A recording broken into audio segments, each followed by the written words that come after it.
Good afternoon students. ಆತ್ಮೀಯ ವಿದ್ಯಾರ್ಥಿಗಳೇ, ನಿಮಗೆ ಈ ಮಧ್ಯಾಹ್ನ ಸಮಯದಲ್ಲಿ ಪ್ರೆಸೆಂಟ್ ಕ್ಲಾಸಿನ ವತಿಯಿಂದ ಒಂದ್ಸಾಗಿ ನಿಮಗೆ ಗುಡ್ ಆಫ್ಟರ್ನೂನ್ ಹೇಳ್ತಾ ಇದ್ದೇನೆ. ನನ್ನ ಹೆಸರು ಶಿವಕುಮಾರ್ ಸೂರ್ಯವಂಶಿ. ನಾನು ಇತಿಹಾಸ ಪಾಠ ನಿಮ್ಮನ್ನು ಹೇಳ್ತಾ ಇದ್ದೀನಿ. ಇದರಲ್ಲಿ 3ನೇ ಅಧ್ಯಾಯ. ಇವತ್ತು ನಾವು ಮೊನ್ನೆ 2 ದಿನ ನಾವು 2 ಅದರಲ್ಲಿ ವಿಭಾಗಗಳನ್ನು ನೋಡಿದ್ದೀವಿ. ಈಗ ನಾವು 3ನೇ ಅಧ್ಯಾಯದಲ್ಲಿ 3ನೇ ವಿಭಾಗಕ್ಕೆ ಅಂದರೆ 3ನೇ ಹಂತವಾಗಿ ನಾವು ಏನಪ್ಪ ಅಂದರೆ ಬ್ರಿಟಿಷರ ಭಾರತದಲ್ಲಿ ಬ್ರಿಟಿಷ್ ಆಳ್ವಿಕೆಯ ಪರಿಣಾಮಗಳನ್ನಂಥ ಪಾಠದಲ್ಲಿ ನಾವು ಈಗ ಶಿಕ್ಷಣ ವ್ಯವಸ್ಥೆ ಬಗ್ಗೆ ಅವರು ಯಾವ್ಯಾವ ರೀತಿ ಸುಧಾರಣೆಯನ್ನು ತರ್ತಾ ಇದ್ದಾರೆ, ಅವರಿಗೆ ತಕ್ಕಂಥ ಯಾವ್ಯಾವ ಒಂದು ಕಾನೂನುಗಳನ್ನು ಅವರು ಪಾಸ್ ಮಾಡಿಕೊಳ್ತಾ ಇದ್ದಾರೆ, ಅವರಿಗೆ ಅವಶ್ಯಕತೆ ಇದ್ದಂಥ ಶಿಕ್ಷಣ ಪದ್ಧತಿ, ಬ್ರಿಟಿಷರಿಗೆ ಅವಶ್ಯಕತೆ ಇದ್ದಂಥ ಶಿಕ್ಷಣ ಪದ್ಧತಿಯನ್ನು ಅವರು ಜಾರಿಗೆ ತರ್ತಾ ಇದ್ದಾರೆ. ಇದು ಶಿಕ್ಷಣ ಅಂತಲೇ ಇಲ್ಲ. ನಿನ್ನೆ ನಾವು ನೋಡಿದ ಹಾಗೆ ಜಮೀನ್ದಾರಿ ಪದ್ಧತಿ, ಮಲ್ಹಾರಿ ಪದ್ಧತಿ, ಈ ರೀತಿ ರೈತವಾರಿ ಪದ್ಧತಿ, ಅವರಿಗೆ ಬೇಕಾದಂಥ ಕಾನೂನುಗಳನ್ನು, ಅವರಿಗೆ ಅನುಕೂಲವಾದಂಥ ಕಾನೂನುಗಳು ಅವರಿಗೆ ಜಾರಿಗೆ ತರ್ತಾ ಇದ್ದಾರೆ.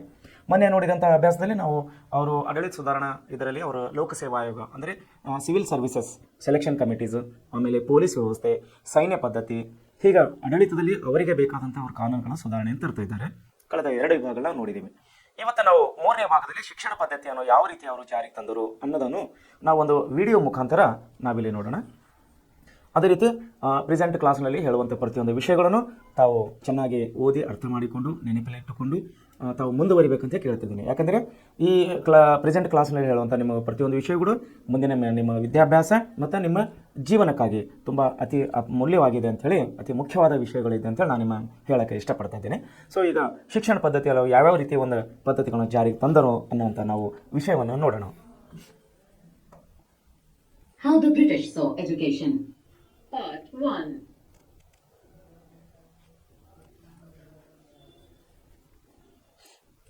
In this module, let us look at what the British thought and did, and how some of the ideas of education that we now take for granted evolved in the last 200 years. In the process of this inquiry, we will also see how Indians reacted to British ideas, and how they developed their own views about how Indians were to be educated.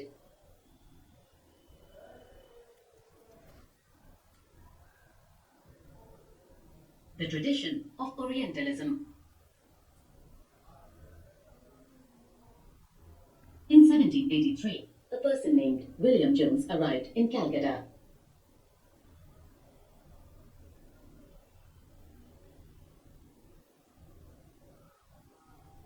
He had an appointment as a junior judge at the Supreme Court that his company had set up.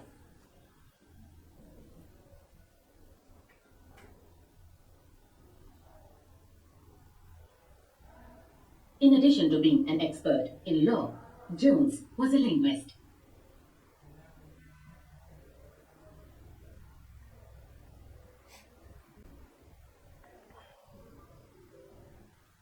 He had studied Greek and Latin at Oxford.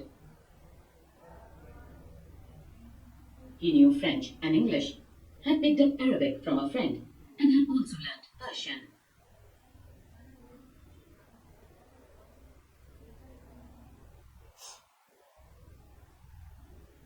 At Calcutta, he began spending many hours a day with pundits,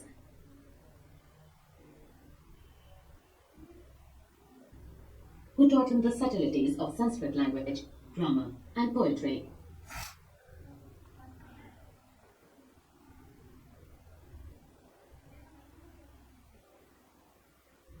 Soon he was studying ancient Indian texts on law, philosophy, religion, politics, morality, arithmetic, medicine, and other sciences.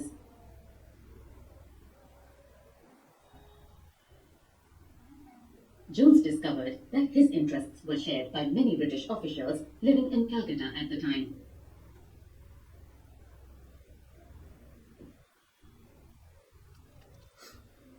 Englishmen like Henry Thomas Colebrooke and Nathaniel Halhead were also busy discovering the ancient Indian heritage.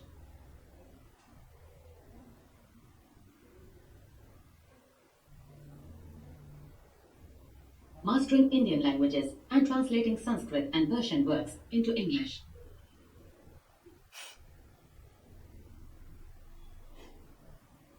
Together with them, Jones set up the Asiatic Society of Bengal and started a journal called Asiatic Researches.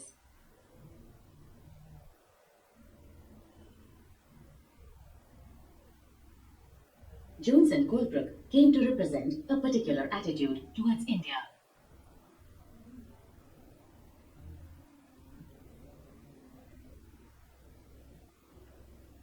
They shared a deep respect for ancient cultures, both of India and the West.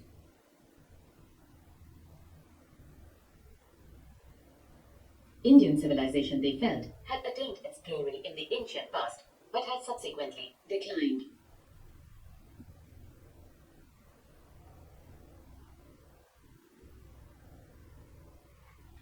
In order to understand India, it was necessary to discover the sacred and legal texts that were produced in the ancient period.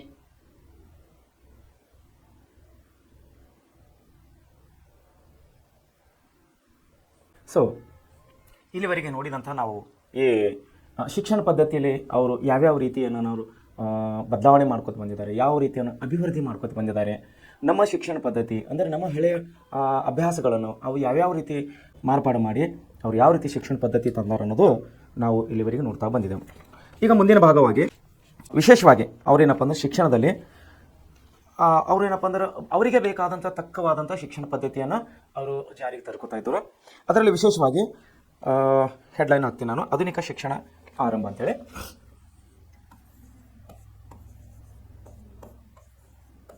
ಆಧುನಿಕ ಶಿಕ್ಷಣ ಪದ್ಧತಿಯನ್ನು ಆರಂಭ ಅವರು ಮಾಡಿದರು.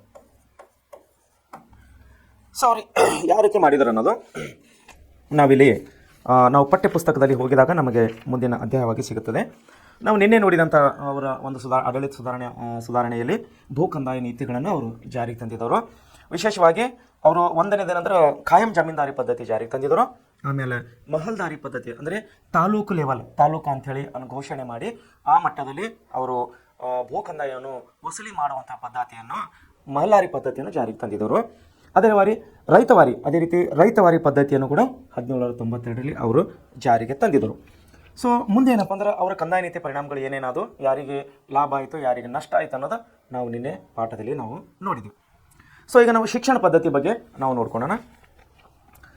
ಭಾರತೀಯರ ಸಾಂಪ್ರದಾಯಿಕ ಶಿಕ್ಷಣವು ನಿರಂತರವಾಗಿ ಚಾಲ್ತಿಯಲ್ಲಿತ್ತು. ನೋಡಿ ಅವತ್ತಿನ ಡೇಟ್ನಲ್ಲಿ ಭಾರತೀಯ ನಮ್ಮ ಸಾಂಪ್ರದಾಯಿಕ ಶಿಕ್ಷಣವನ್ನು ನಿರಂತರವಾಗಿ ಆವಾಗ ಚಾಲ್ತಿಯಲ್ಲಿತ್ತು. ಮಧ್ಯಕಾಲೀನ ಸಂದರ್ಭದಲ್ಲಿ ಮುಸ್ಲಿಂ ರಾಜ್ಯ ವ್ಯವಸ್ಥೆಯನ್ನು ನೆಲೆಗೊಂಡ ನಂತರ ಶಿಕ್ಷಣವನ್ನು ನೀಡುವುದರಲ್ಲಿ ಪಾರಂಪರಿಕ ವಿಧಾನದ ಜೊತೆಗೆ ಕೆಲವು ಬದಲಾವಣೆಗಳನ್ನು ಉಂಟಾದವು. ಮುಂದೆ ಈ ಕ್ರಮದಲ್ಲಿ ಬದಲಾವಣೆ ಉಂಟಾದದ್ದನ್ನು 18ನೇ ಶತಮಾನದ ಹೊಸ ಬ್ರಿಟಿಷ್ ಆಡಳಿತದ ಕಾಲಘಟ್ಟದಲ್ಲಿ ಭಾರತದಲ್ಲಿನ ಐರೋಪ್ಯ ಮತ್ತು ಆಂಗ್ಲೋ ಇಂಡಿಯನ್ ಸಮುದಾಯಗಳ ಮಕ್ಕಳಿಗೆ ಹೊಸ ಶಾಲೆಗಳನ್ನು ಪ್ರಾರಂಭವಾದವು. ಆದರೆ ಈ ಶಿಕ್ಷಣ ಕ್ರಮವು ವಿಸ್ತರಣೆ ಆಗದಿದ್ದರಿಂದ ಸ್ಥಳೀಯ ಮಕ್ಕಳಿಗೆ ಯಾವುದೇ ಪ್ರಯೋಜನಗಳು ಆಗ್ತಾ ಇದ್ದಿಲ್ಲ. ಆಧುನಿಕ ಶಿಕ್ಷಣ ಪ್ರಸಾರಕ್ಕೆ ಉತ್ತೇಜನ ಕೊಟ್ಟ ಮೊದಲ ಬ್ರಿಟಿಷ್ ಅಧಿಕಾರಿ ಎಂದರೆ ವಾರ್ನ್ ಹೇಸ್ಟಿಂಗ್ಸ್. ಆಮೇಲೆ 1781ರಲ್ಲಿ ಅವರು ಕಲ್ಕತ್ತಾದಲ್ಲಿ ಮದರ್ಸಾವೊಂದನ್ನು ಪ್ರಾರಂಭಿಸಿದರು. ಜೋನಾಥನ್ ಡಂಕನ್ ಎಂಬ ಮತ್ತೊಬ್ಬ ಬ್ರಿಟಿಷ್ ವ್ಯಕ್ತಿಯು 1792ರಲ್ಲಿ ಬನಾರಸ್ನಲ್ಲಿ ಸಂಸ್ಕೃತ ಕಾಲೇಜನ್ನು ಪ್ರಾರಂಭಿಸಿದನು. ಆದರೆ ಬ್ರಿಟಿಷರ ಶಿಕ್ಷಣದ ವ್ಯಾಪಕ ವಿಸ್ತರಣೆಗೆ ಮೊದಲು ಒತ್ತಾಯಿಸಿದವರು ಚಾರ್ಲ್ಸ್ ಗ್ರ್ಯಾಂಟ್. ಇಲ್ಲಿ ನಾವು 3 ಹೆಸರುಗಳನ್ನು ನಾವು ವಿಶೇಷವಾಗಿ ನೋಡ್ತಾ ಇದ್ದೇವೆ. ಇಲ್ಲಿ ಶಿಕ್ಷಣ ಕ್ಷೇತ್ರಕ್ಕೆ ಒತ್ತು ಕೊಟ್ಟಂಥವ್ರನ್ನು ನಾವು 3 ಅಧಿಕಾರಿಗಳನ್ನು ನಾವು ನೋಡ್ತಾ ಇದ್ದೀವಿ. ಒಂದೇನೆಂದರೆ ವಾರ್ನ್ ಹೇಸ್ಟಿಂಗ್ಸ್.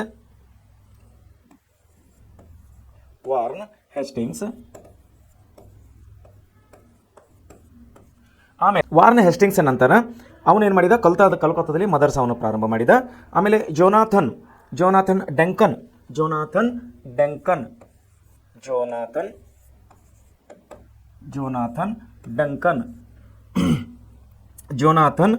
ಡಂಕನ್ ಎಂಬ ಬ್ರಿಟಿಷ್ ಅಧಿಕಾರಿಯು ಕೂಡ ಶಿಕ್ಷಣ ಕ್ಷೇತ್ರದಲ್ಲಿ ಹಲವು ಮಾರ್ಪಾಡುಗಳನ್ನು ತರಲಿಕ್ಕೆ ಅವನು ಪ್ರಯತ್ನ ಪಟ್ಟನು. ಮತ್ತೊಬ್ಬ ವ್ಯಕ್ತಿ ಇವನು ಬ್ರಿಟಿಷ್ ವ್ಯಕ್ತಿ 1790 ಬನಾರಸ್ನಲ್ಲಿ ಸಂಸ್ಕೃತ ಕಾಲೇಜನ್ನು ಪ್ರಾರಂಭಿಸಿದನು. ಆದರೆ ಬ್ರಿಟಿಷ್ ಶಿಕ್ಷಣ ವ್ಯಾಪಕ ವಿಸ್ತರಣೆಗೆ ಮೊದಲು ಒತ್ತಾಯಿಸಿದವರು ಚಾರ್ಲ್ಸ್ ಗ್ರ್ಯಾಂಟ್. ನೋಡ್ರಿ, ಈ 3 ಬ್ರಿಟಿಷ್ ಅಧಿಕಾರಿಗಳು ಶಿಕ್ಷಣವನ್ನು ಆಧುನಿಕ ಶಿಕ್ಷಣ ಪದ್ಧತಿಯನ್ನು ಜಾರಿಗೆ ತರಲಿಕ್ಕೆ ಇವರು ಪ್ರಯತ್ನ ಪಡ್ತಾ ಇದ್ದಾರೆ. 19ನೇ ಶತಮಾನದ ಆರಂಭದ ನಂತರ ಇಂಗ್ಲಿಷ್ ಶಿಕ್ಷಣ ಪದ್ಧತಿಯು ತೀವ್ರತೆಯನ್ನು ಪಡೆಯಿತು. 19ನೇ ಶತಮಾನದ ಆರಂಭದಲ್ಲಿ, ಯಾಕಂದರೆ ಏನಾಗ್ತಂದರೆ ಇಡೀ ಭಾರತ ದೇಶ ಬ್ರಿಟಿಷರ ಅಧಿಕಾರಿಗೆ ಒಳಪಟ್ಟಿದ್ದು ನಾವು ಕಳೆದ ಕೆಲವು 2 ಅಧ್ಯಾಯಗಳಲ್ಲಿ ನಾವು ಅಭ್ಯಾಸ ಮಾಡಿದೆವು. ಈಗೇನಾಗ್ತಾಯಿತ್ತು ಅಂದರೆ ಅವರ ಅಧಿಕಾರಕ್ಕಾಗಿ ಬೇರೆ ವಿಷಯದಲ್ಲಿ ಅಂದರೆ ಬೇರೆ ಲ್ಯಾಂಗ್ವೇಜ್ ಇನ್ನಿತರ ಸ್ಥಳೀಯ ಲ್ಯಾಂಗ್ವೇಜ್ ಸ್ಥಳೀಯ ಭಾಷೆಗಳಲ್ಲಿ ಅಭ್ಯಾಸ ಮಾಡಿದರೆ ಅವರಿಗೆ ಗೊತ್ತಾಗ್ತಾ ಇದ್ದಿಲ್ಲ. ಸೊ ಅವ್ರೇನು ಮಾಡಿದ್ರು, ಅವರಿಗೆ ಬೇಕಾದಂಥ ಅವರ ಶಿಕ್ಷಣ ಪದ್ಧತಿ ಅಂದರೆ ಇಂಗ್ಲೀಷ್ ಭಾಷೆಯನ್ನು ಬಳಸಲಿಕ್ಕೆ ಅವಾಗಲಿಂದ ಅವರು ಪ್ರಾರಂಭ ಮಾಡಿದ್ರು. ಯಾವಾಗಂದರೆ 19ನೇ ಶತಮಾನದ ಆರಂಭದ ನಂತರ ಇಂಗ್ಲೀಷ್ ಶಿಕ್ಷಣ ಪದ್ಧತಿಯನ್ನು ತೀವ್ರತೆಯನ್ನು ಪಡೆಯಿತು. ಅಂದರೆ ಹೆಚ್ಚೆಚ್ಚಾಗಿ ಅವರ ಅಭ್ಯಾಸದಲ್ಲಿ ಶಿಕ್ಷಣ ನೀತಿಯನ್ನು ಇಂಗ್ಲೀಷ್ ಭಾಷೆಯನ್ನು ಬಳಕೆಯಾಗಿ ತರ್ತಾ ಇದ್ದರು. 1828ರಲ್ಲಿ ವಿಲಿಯಂ ಬೆಂಟಿಂಕನು, ಇವನು ಬ್ರಿಟಿಷ್ ಅಧಿಕಾರಿ, ಬ್ರಿಟಿಷ್ ವೈಸರಾಯ್ ಆದಂಥ 1828ರಲ್ಲಿ ವಿಲಿಯಂ ಬೆಂಟಿಂಕನು ಗವರ್ನರ್ ಜನರಲ್ ಆಗಿ ನೇಮಕಗೊಂಡಿದ್ದನು. ನಂತರ ಇದರ ವಿಸ್ತರಣೆಗೆ ವಿಶೇಷ ಪ್ರೋತ್ಸಾಹವನ್ನು ದೊರೆಯಿತು. ಅಂದರೆ ಅವರ ಒಂದು ನೀತಿಯಿಂದ, ಅವರ ಒಂದು ಆರ್ಥಿಕ ಸಹಾಯದಿಂದ, ಅವರ ಒಂದು ಪ್ರಯತ್ನದಿಂದ ವಿಲಿಯಂ ಬೆಂಟಿಂಕನ ಸಮಯದಲ್ಲಿ, ಅಧಿಕಾರದ ಸಮಯದಲ್ಲಿ ಅಂದರೆ 1828ರಲ್ಲಿ ಶಿಕ್ಷಣ ಪದ್ಧತಿ ಅಂದರೆ ಇಂಗ್ಲೀಷ್ ಶಿಕ್ಷಣ ಪದ್ಧತಿಯನ್ನು ಹೆಚ್ಚಿನ ಉತ್ತೇಜನವನ್ನು ಪಡಿತಾ ಇತ್ತು. ಗವರ್ನರ್ ಜನರಲ್ನ ಕಾರ್ಯಾಂಗದ ಸಭೆಗೆ ಮೆಕಾಲೆಯನ್ನು ಕಾನೂನು ಸದಸ್ಯರನ್ನಾಗಿ ಬೆಂಟಿಂಕನು ನೇಮಕ ಮಾಡಿದನು. ಲಾರ್ಡ್ ಮೆಕಾಲೆ ಇವನು ಶಿಕ್ಷಣದಲ್ಲಿ ಪಾಂಡಿತ್ಯವನ್ನು ಹೊಂದಿದವನು. ಇವನು ಯಾರು ಗವರ್ನರ್ ಜನರಲ್ ಆದಂಥ ವಿಲಿಯಂ ಬೆಂಟಿಂಕನು ಏನು ಮಾಡಿದ, ಮೆಕಾಲೆಯನ್ನು ಇವನೇ ನಾವು ಆಧುನಿಕ ಶಿಕ್ಷಣದ ರೂವಾರಿ ಅಂಥೇಳಿ ನಾವು ಕರಿತೀವಿ. ಯಾರಿಗೆ? ಲಾರ್ಡ್ ಮೆಕಾಲೆಯನ್ನು. ಇವನ ಬಗ್ಗೆ ಮುಂದೆ ಬರ್ತದೆ ಹೇಳ್ತೀನಿ ನಾನು. ಬೆಂಟಿಂಕನು ಏನು ಮಾಡಿದವನು, ಮೆಕಾಲೆಯನ್ನು ಏನು ಮಾಡಿದ, ಕಾರ್ಯಾಂಗದ ಕಾನೂನು ಸದಸ್ಯರನ್ನಾಗಿ ಇವನಿಗೆ ನೇಮಕ ಮಾಡಿದ. ಸಾರ್ವಜನಿಕ ಶಿಕ್ಷಣಕ್ಕೆ ಸಂಬಂಧಿಸಿದಂತೆ ನೇಮಕವಾದ ಸಮಿತಿಗೂ ಅಧ್ಯಕ್ಷನಾಗಿ ಇವನನ್ನು ಮಾಡಲಾಯಿತು. ಯಾರನ್ನು? ಮೆಕಾಲೆಯನ್ನು. 1835ರಲ್ಲಿ ಇಂಗ್ಲೀಷ್ ಶಿಕ್ಷಣಕ್ಕೆ ಸಂಬಂಧಿಸಿದಂತೆ ಮೆಕಾಲೆಯು ಕೊಟ್ಟ ವರದಿ ಆಧುನಿಕ ಭಾರತ ಶಿಕ್ಷಣ ವ್ಯವಸ್ಥೆಗೆ ತಳಹದಿ ಆಯಿತು. ಅಂದರೆ ಇವನ ನೇತೃತ್ವದಲ್ಲಿ, ಇವನ ಅಧ್ಯಕ್ಷತೆಯಲ್ಲಿ ಒಂದು ಶಿಕ್ಷಣ ಸಮಿತಿಯನ್ನು ಬ್ರಿಟಿಷರು ರಚನೆ ಮಾಡಿದರು. ಅವ್ರು ಏನು ಮಾಡಿದರು ಅಂದರೆ ಶಿಕ್ಷಣವನ್ನು ಯಾವ ರೀತಿ ಕೊಡಬೇಕು, ಅದರಲ್ಲಿ ವಿಶೇಷವಾಗಿ ಇಂಗ್ಲೀಷ್ ಭಾಷೆಯನ್ನು ಯಾವ ರೀತಿ ಬಳಸಬೇಕು ಅನ್ನೋಂತಹ ವಿಷಯಗಳ ಮೇಲೆ ಚರ್ಚೆ ಮಾಡಿ ಒಂದು ವರದಿಯನ್ನು ಅವರು ಬ್ರಿಟಿಷ್ ಸರ್ಕಾರಕ್ಕೆ ಕೊಡ್ತಾರೆ. ಆ ಒಂದು ವರದಿಯನ್ನು ಆಧರಿಸಿ ಅಂದರೆ 1830ರಲ್ಲಿ ಆ ವರದಿಯನ್ನು ಆಧರಿಸಿ ಆ ವರದಿಯೇ ಇವತ್ತಿನ ನಮ್ಮ ಆಧುನಿಕ ಭಾರತದ ಶಿಕ್ಷಣ ವ್ಯವಸ್ಥೆಗೆ ಒಂದು ತಳಹದಿ ಆಯಿತು ಅನ್ನೋಂಥ ವಿಷಯಗಳನ್ನು ನಾವು ಈ ಪಾಠದಲ್ಲಿ ನೋಡ್ತಾ ಇದ್ದೀವಿ.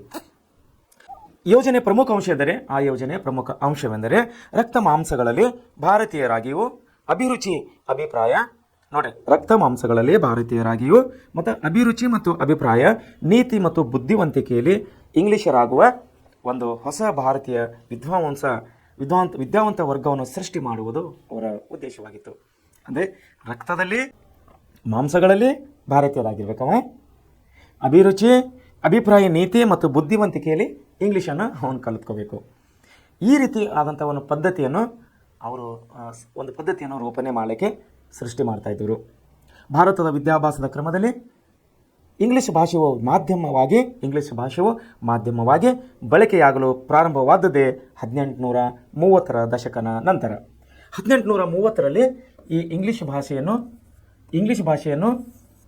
ಒಂದು ಭಾಷೆಯನ್ನಾಗಿ ನಮ್ಮ ಭಾರತೀಯ ಮಕ್ಕಳಿಗೆ ಕಲಿಸಲಿಕ್ಕೆ ಅವರನ್ನು ಇಲ್ಲಿಂದ ಪ್ರಾರಂಭ ಮಾಡಿದರು ಅನ್ನೋಂಥ ವಿಷಯವನ್ನು ಈ ಪಾಠದ ಮೂಲಕವಾಗಿ ನಾವು ನೋಡ್ತಾ ಇದ್ದೀವಿ. ನಂತರದ ಪ್ರಮುಖ ಬೆಳವಣಿಗೆಗಳಲ್ಲಿ ಸರ್ ಚಾರ್ಲ್ಸ್ ವುಡ್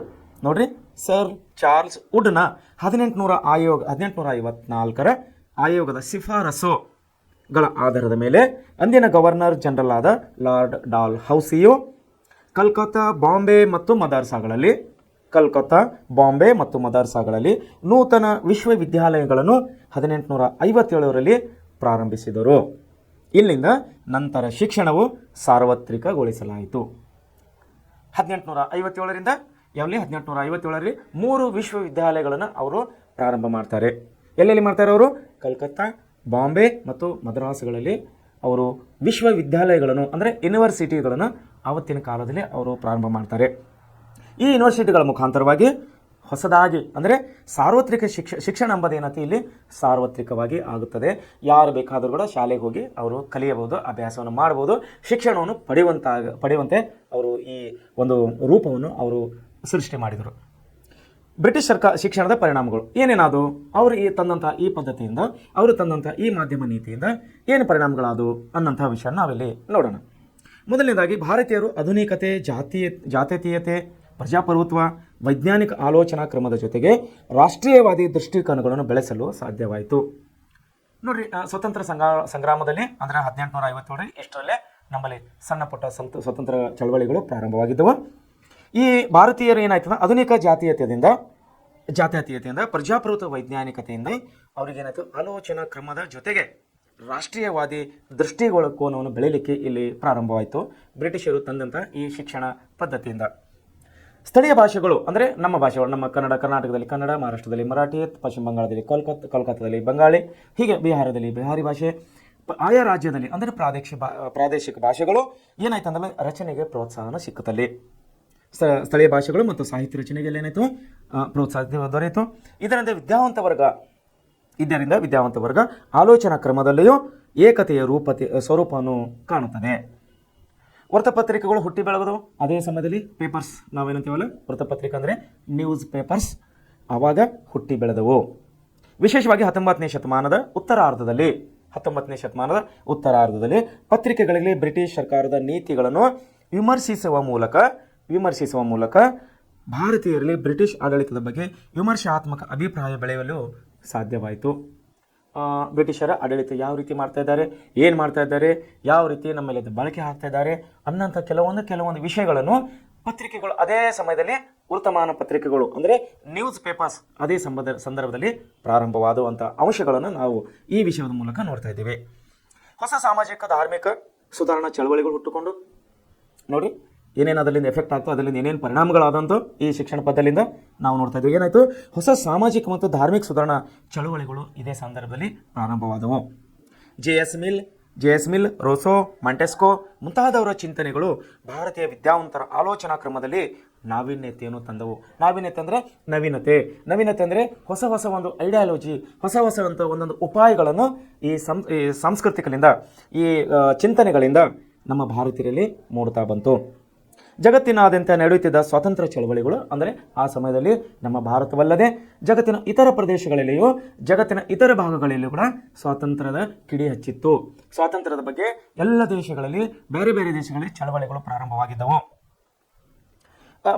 ಚಳವಳಿಗರ ಪ್ರಭಾವ ಅಂದರೆ ಬೇರೆ ದೇಶದಲ್ಲಿ ನಡೆಯುತ್ತಾ ಸ್ವಾತಂತ್ರ್ಯ ಚಳವಳಿ ಪ್ರಾರಂಭವು, ಅದರ ಪ್ರಭಾವವು ನಮ್ಮ ಸ್ವತಂತ್ರ ಹೋರಾಟಗಾರರ ಮೇಲೆ, ನಮ್ಮ ವಿದ್ಯಾವಂತರ ಮೇಲೆ ಕೂಡ ಅದು ಪರಿಣಾಮ ಇರ್ತಾ ಬಂತು.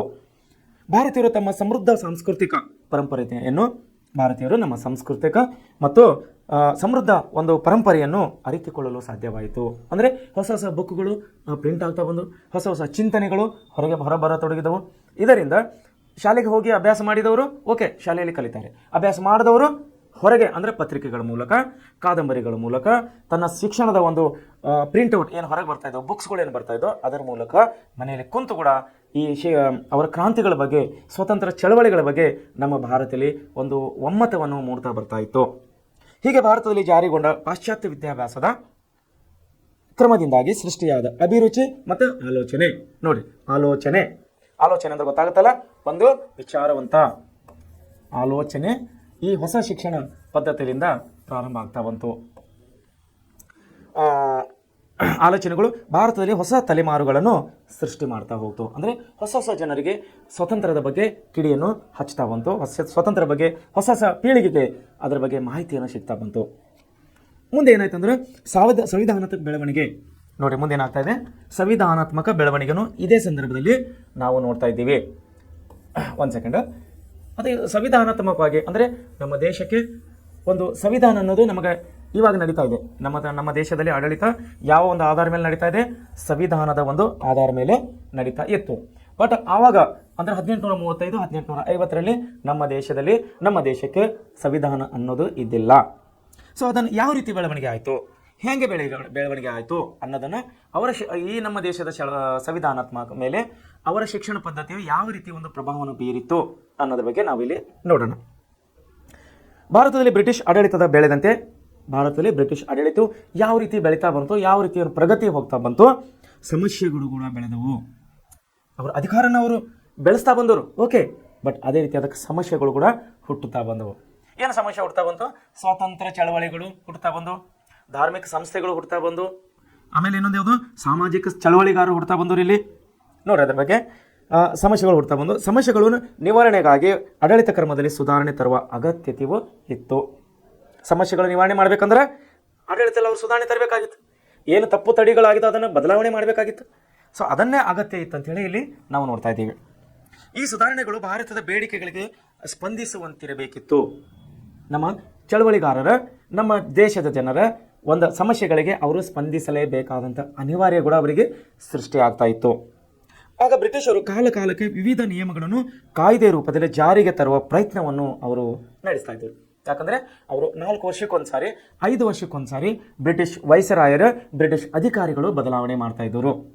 ಇಂಗ್ಲೆಂಡ್ ದೇಶದಲ್ಲಿ ಕುಳಿತು ಸರ್ಕಾರ ನಡೆಸುತ್ತಿದ್ದ ಅಲ್ಲಿನ ಸರ್ಕಾರ ಅಂದರೆ ಅಲ್ಲಿನ ರಾಣಿಯ ಹೆಸರಿನ ಮೇಲೆ ಅಲ್ಲಿನ ದೇಶದ ಅಲ್ಲಿನ ರಾಜಕೀಯ ಪಂಡಿತರು ಅಲ್ಲಿ ಸರ್ಕಾರ ನಡೆಸ್ತಾ ಇದ್ದವರು.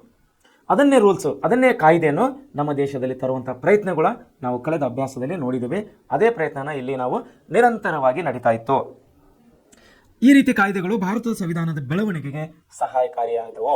ನಾನು ಮೊದಲೇ ಹೇಳಿದಾಗೆ ಅವರ ಶಿಕ್ಷಣ ಪದ್ಧತಿಯು ನಮ್ಮ ಸಂವಿಧಾನ ಬೆಳವಣಿಗೆಗೆ ಕಾರಣವಾಯಿತೆಂಬ ಅಂಶಗಳನ್ನು ನಾವು ಇಲ್ಲಿ ನೋಡ್ತಾ ಇದ್ದೇವೆ. ಈ ಕಾಯ್ದೆಗಳ ಕೆಲವನ್ನು ನಾವು ಅದು ಯಾವ ರೀತಿ ಆಯಿತು ಅನ್ನೋದು ನಾವಿಲ್ಲಿ ನೋಡೋಣ.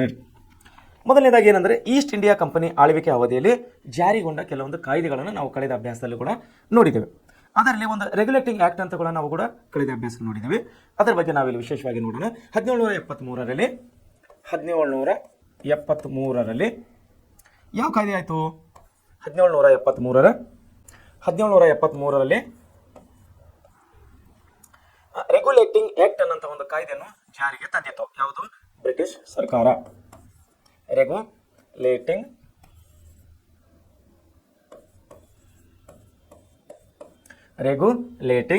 ಕಾಯ್ದೆ ಇದು ಯಾವಾಗ ತರಲಾಯಿತು ಜಾರಿಗೆ? 1773ರಲ್ಲಿ. ಏನು ಹೇಳ್ತಾ ಇತ್ತು ಇದು ಕಾಯ್ದೆ?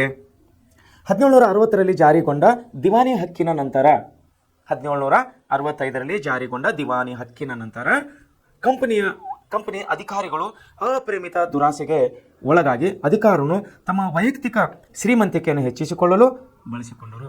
ಅಂದರೆ ಈ ಕಾಯ್ದೆಗೆ ಏನಾಯ್ತು? ದಿವಾನಿ ಹಕ್ಕು ನಾವು ಕಳೆದ ಅಧ್ಯಾಯದಲ್ಲಿ ನೋಡಿ, ಜಮೀನ್ದಾರಿ ಪದ್ಧತಿಯಲ್ಲಿ ಬ್ರಿಟಿಷರ ಆಡಳಿತ ಸುಧಾರಣೆಯಲ್ಲಿ ದಿವಾನಿ ಹಕ್ಕನ್ನು ನೋಡಿದ್ದೀವಿ. ಅಲ್ಲಿ ದಿವಾನಿ ಅಂದರೆ ಏನಾಗಿತ್ತು? ಅಲ್ಲಿ ಜಮೀನ್ದಾರರ ಕರಗಳನ್ನು ವಸೂಲು ಮಾಡುವನು, ಟ್ಯಾಕ್ಸ್ಗಳನ್ನು ವಸೂಲು ಮಾಡುವನು ನಾವು ನೋಡಿದ್ದೀವಿ.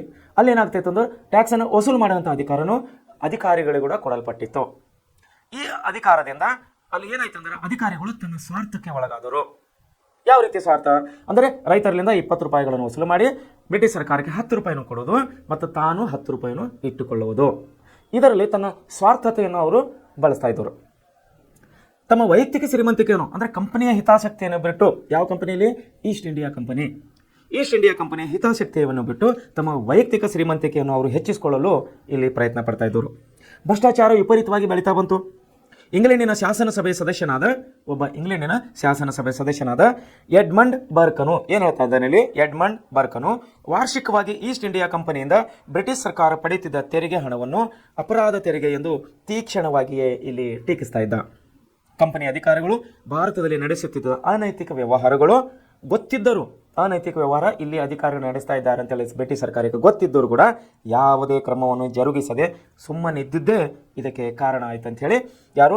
ಎಡ್ಮಂಡ್ ಬರ್ಕನು ಕೂಡ ಅಲ್ಲಿ ಬ್ರಿಟಿಷ್ ಸಂಸದನಾಗಿ ಬ್ರಿಟಿಷ್ ಸರ್ಕಾರಕ್ಕೆ ಅವನು ತಿಳಿಸ್ತಾ ಇದ್ದಾನೆ.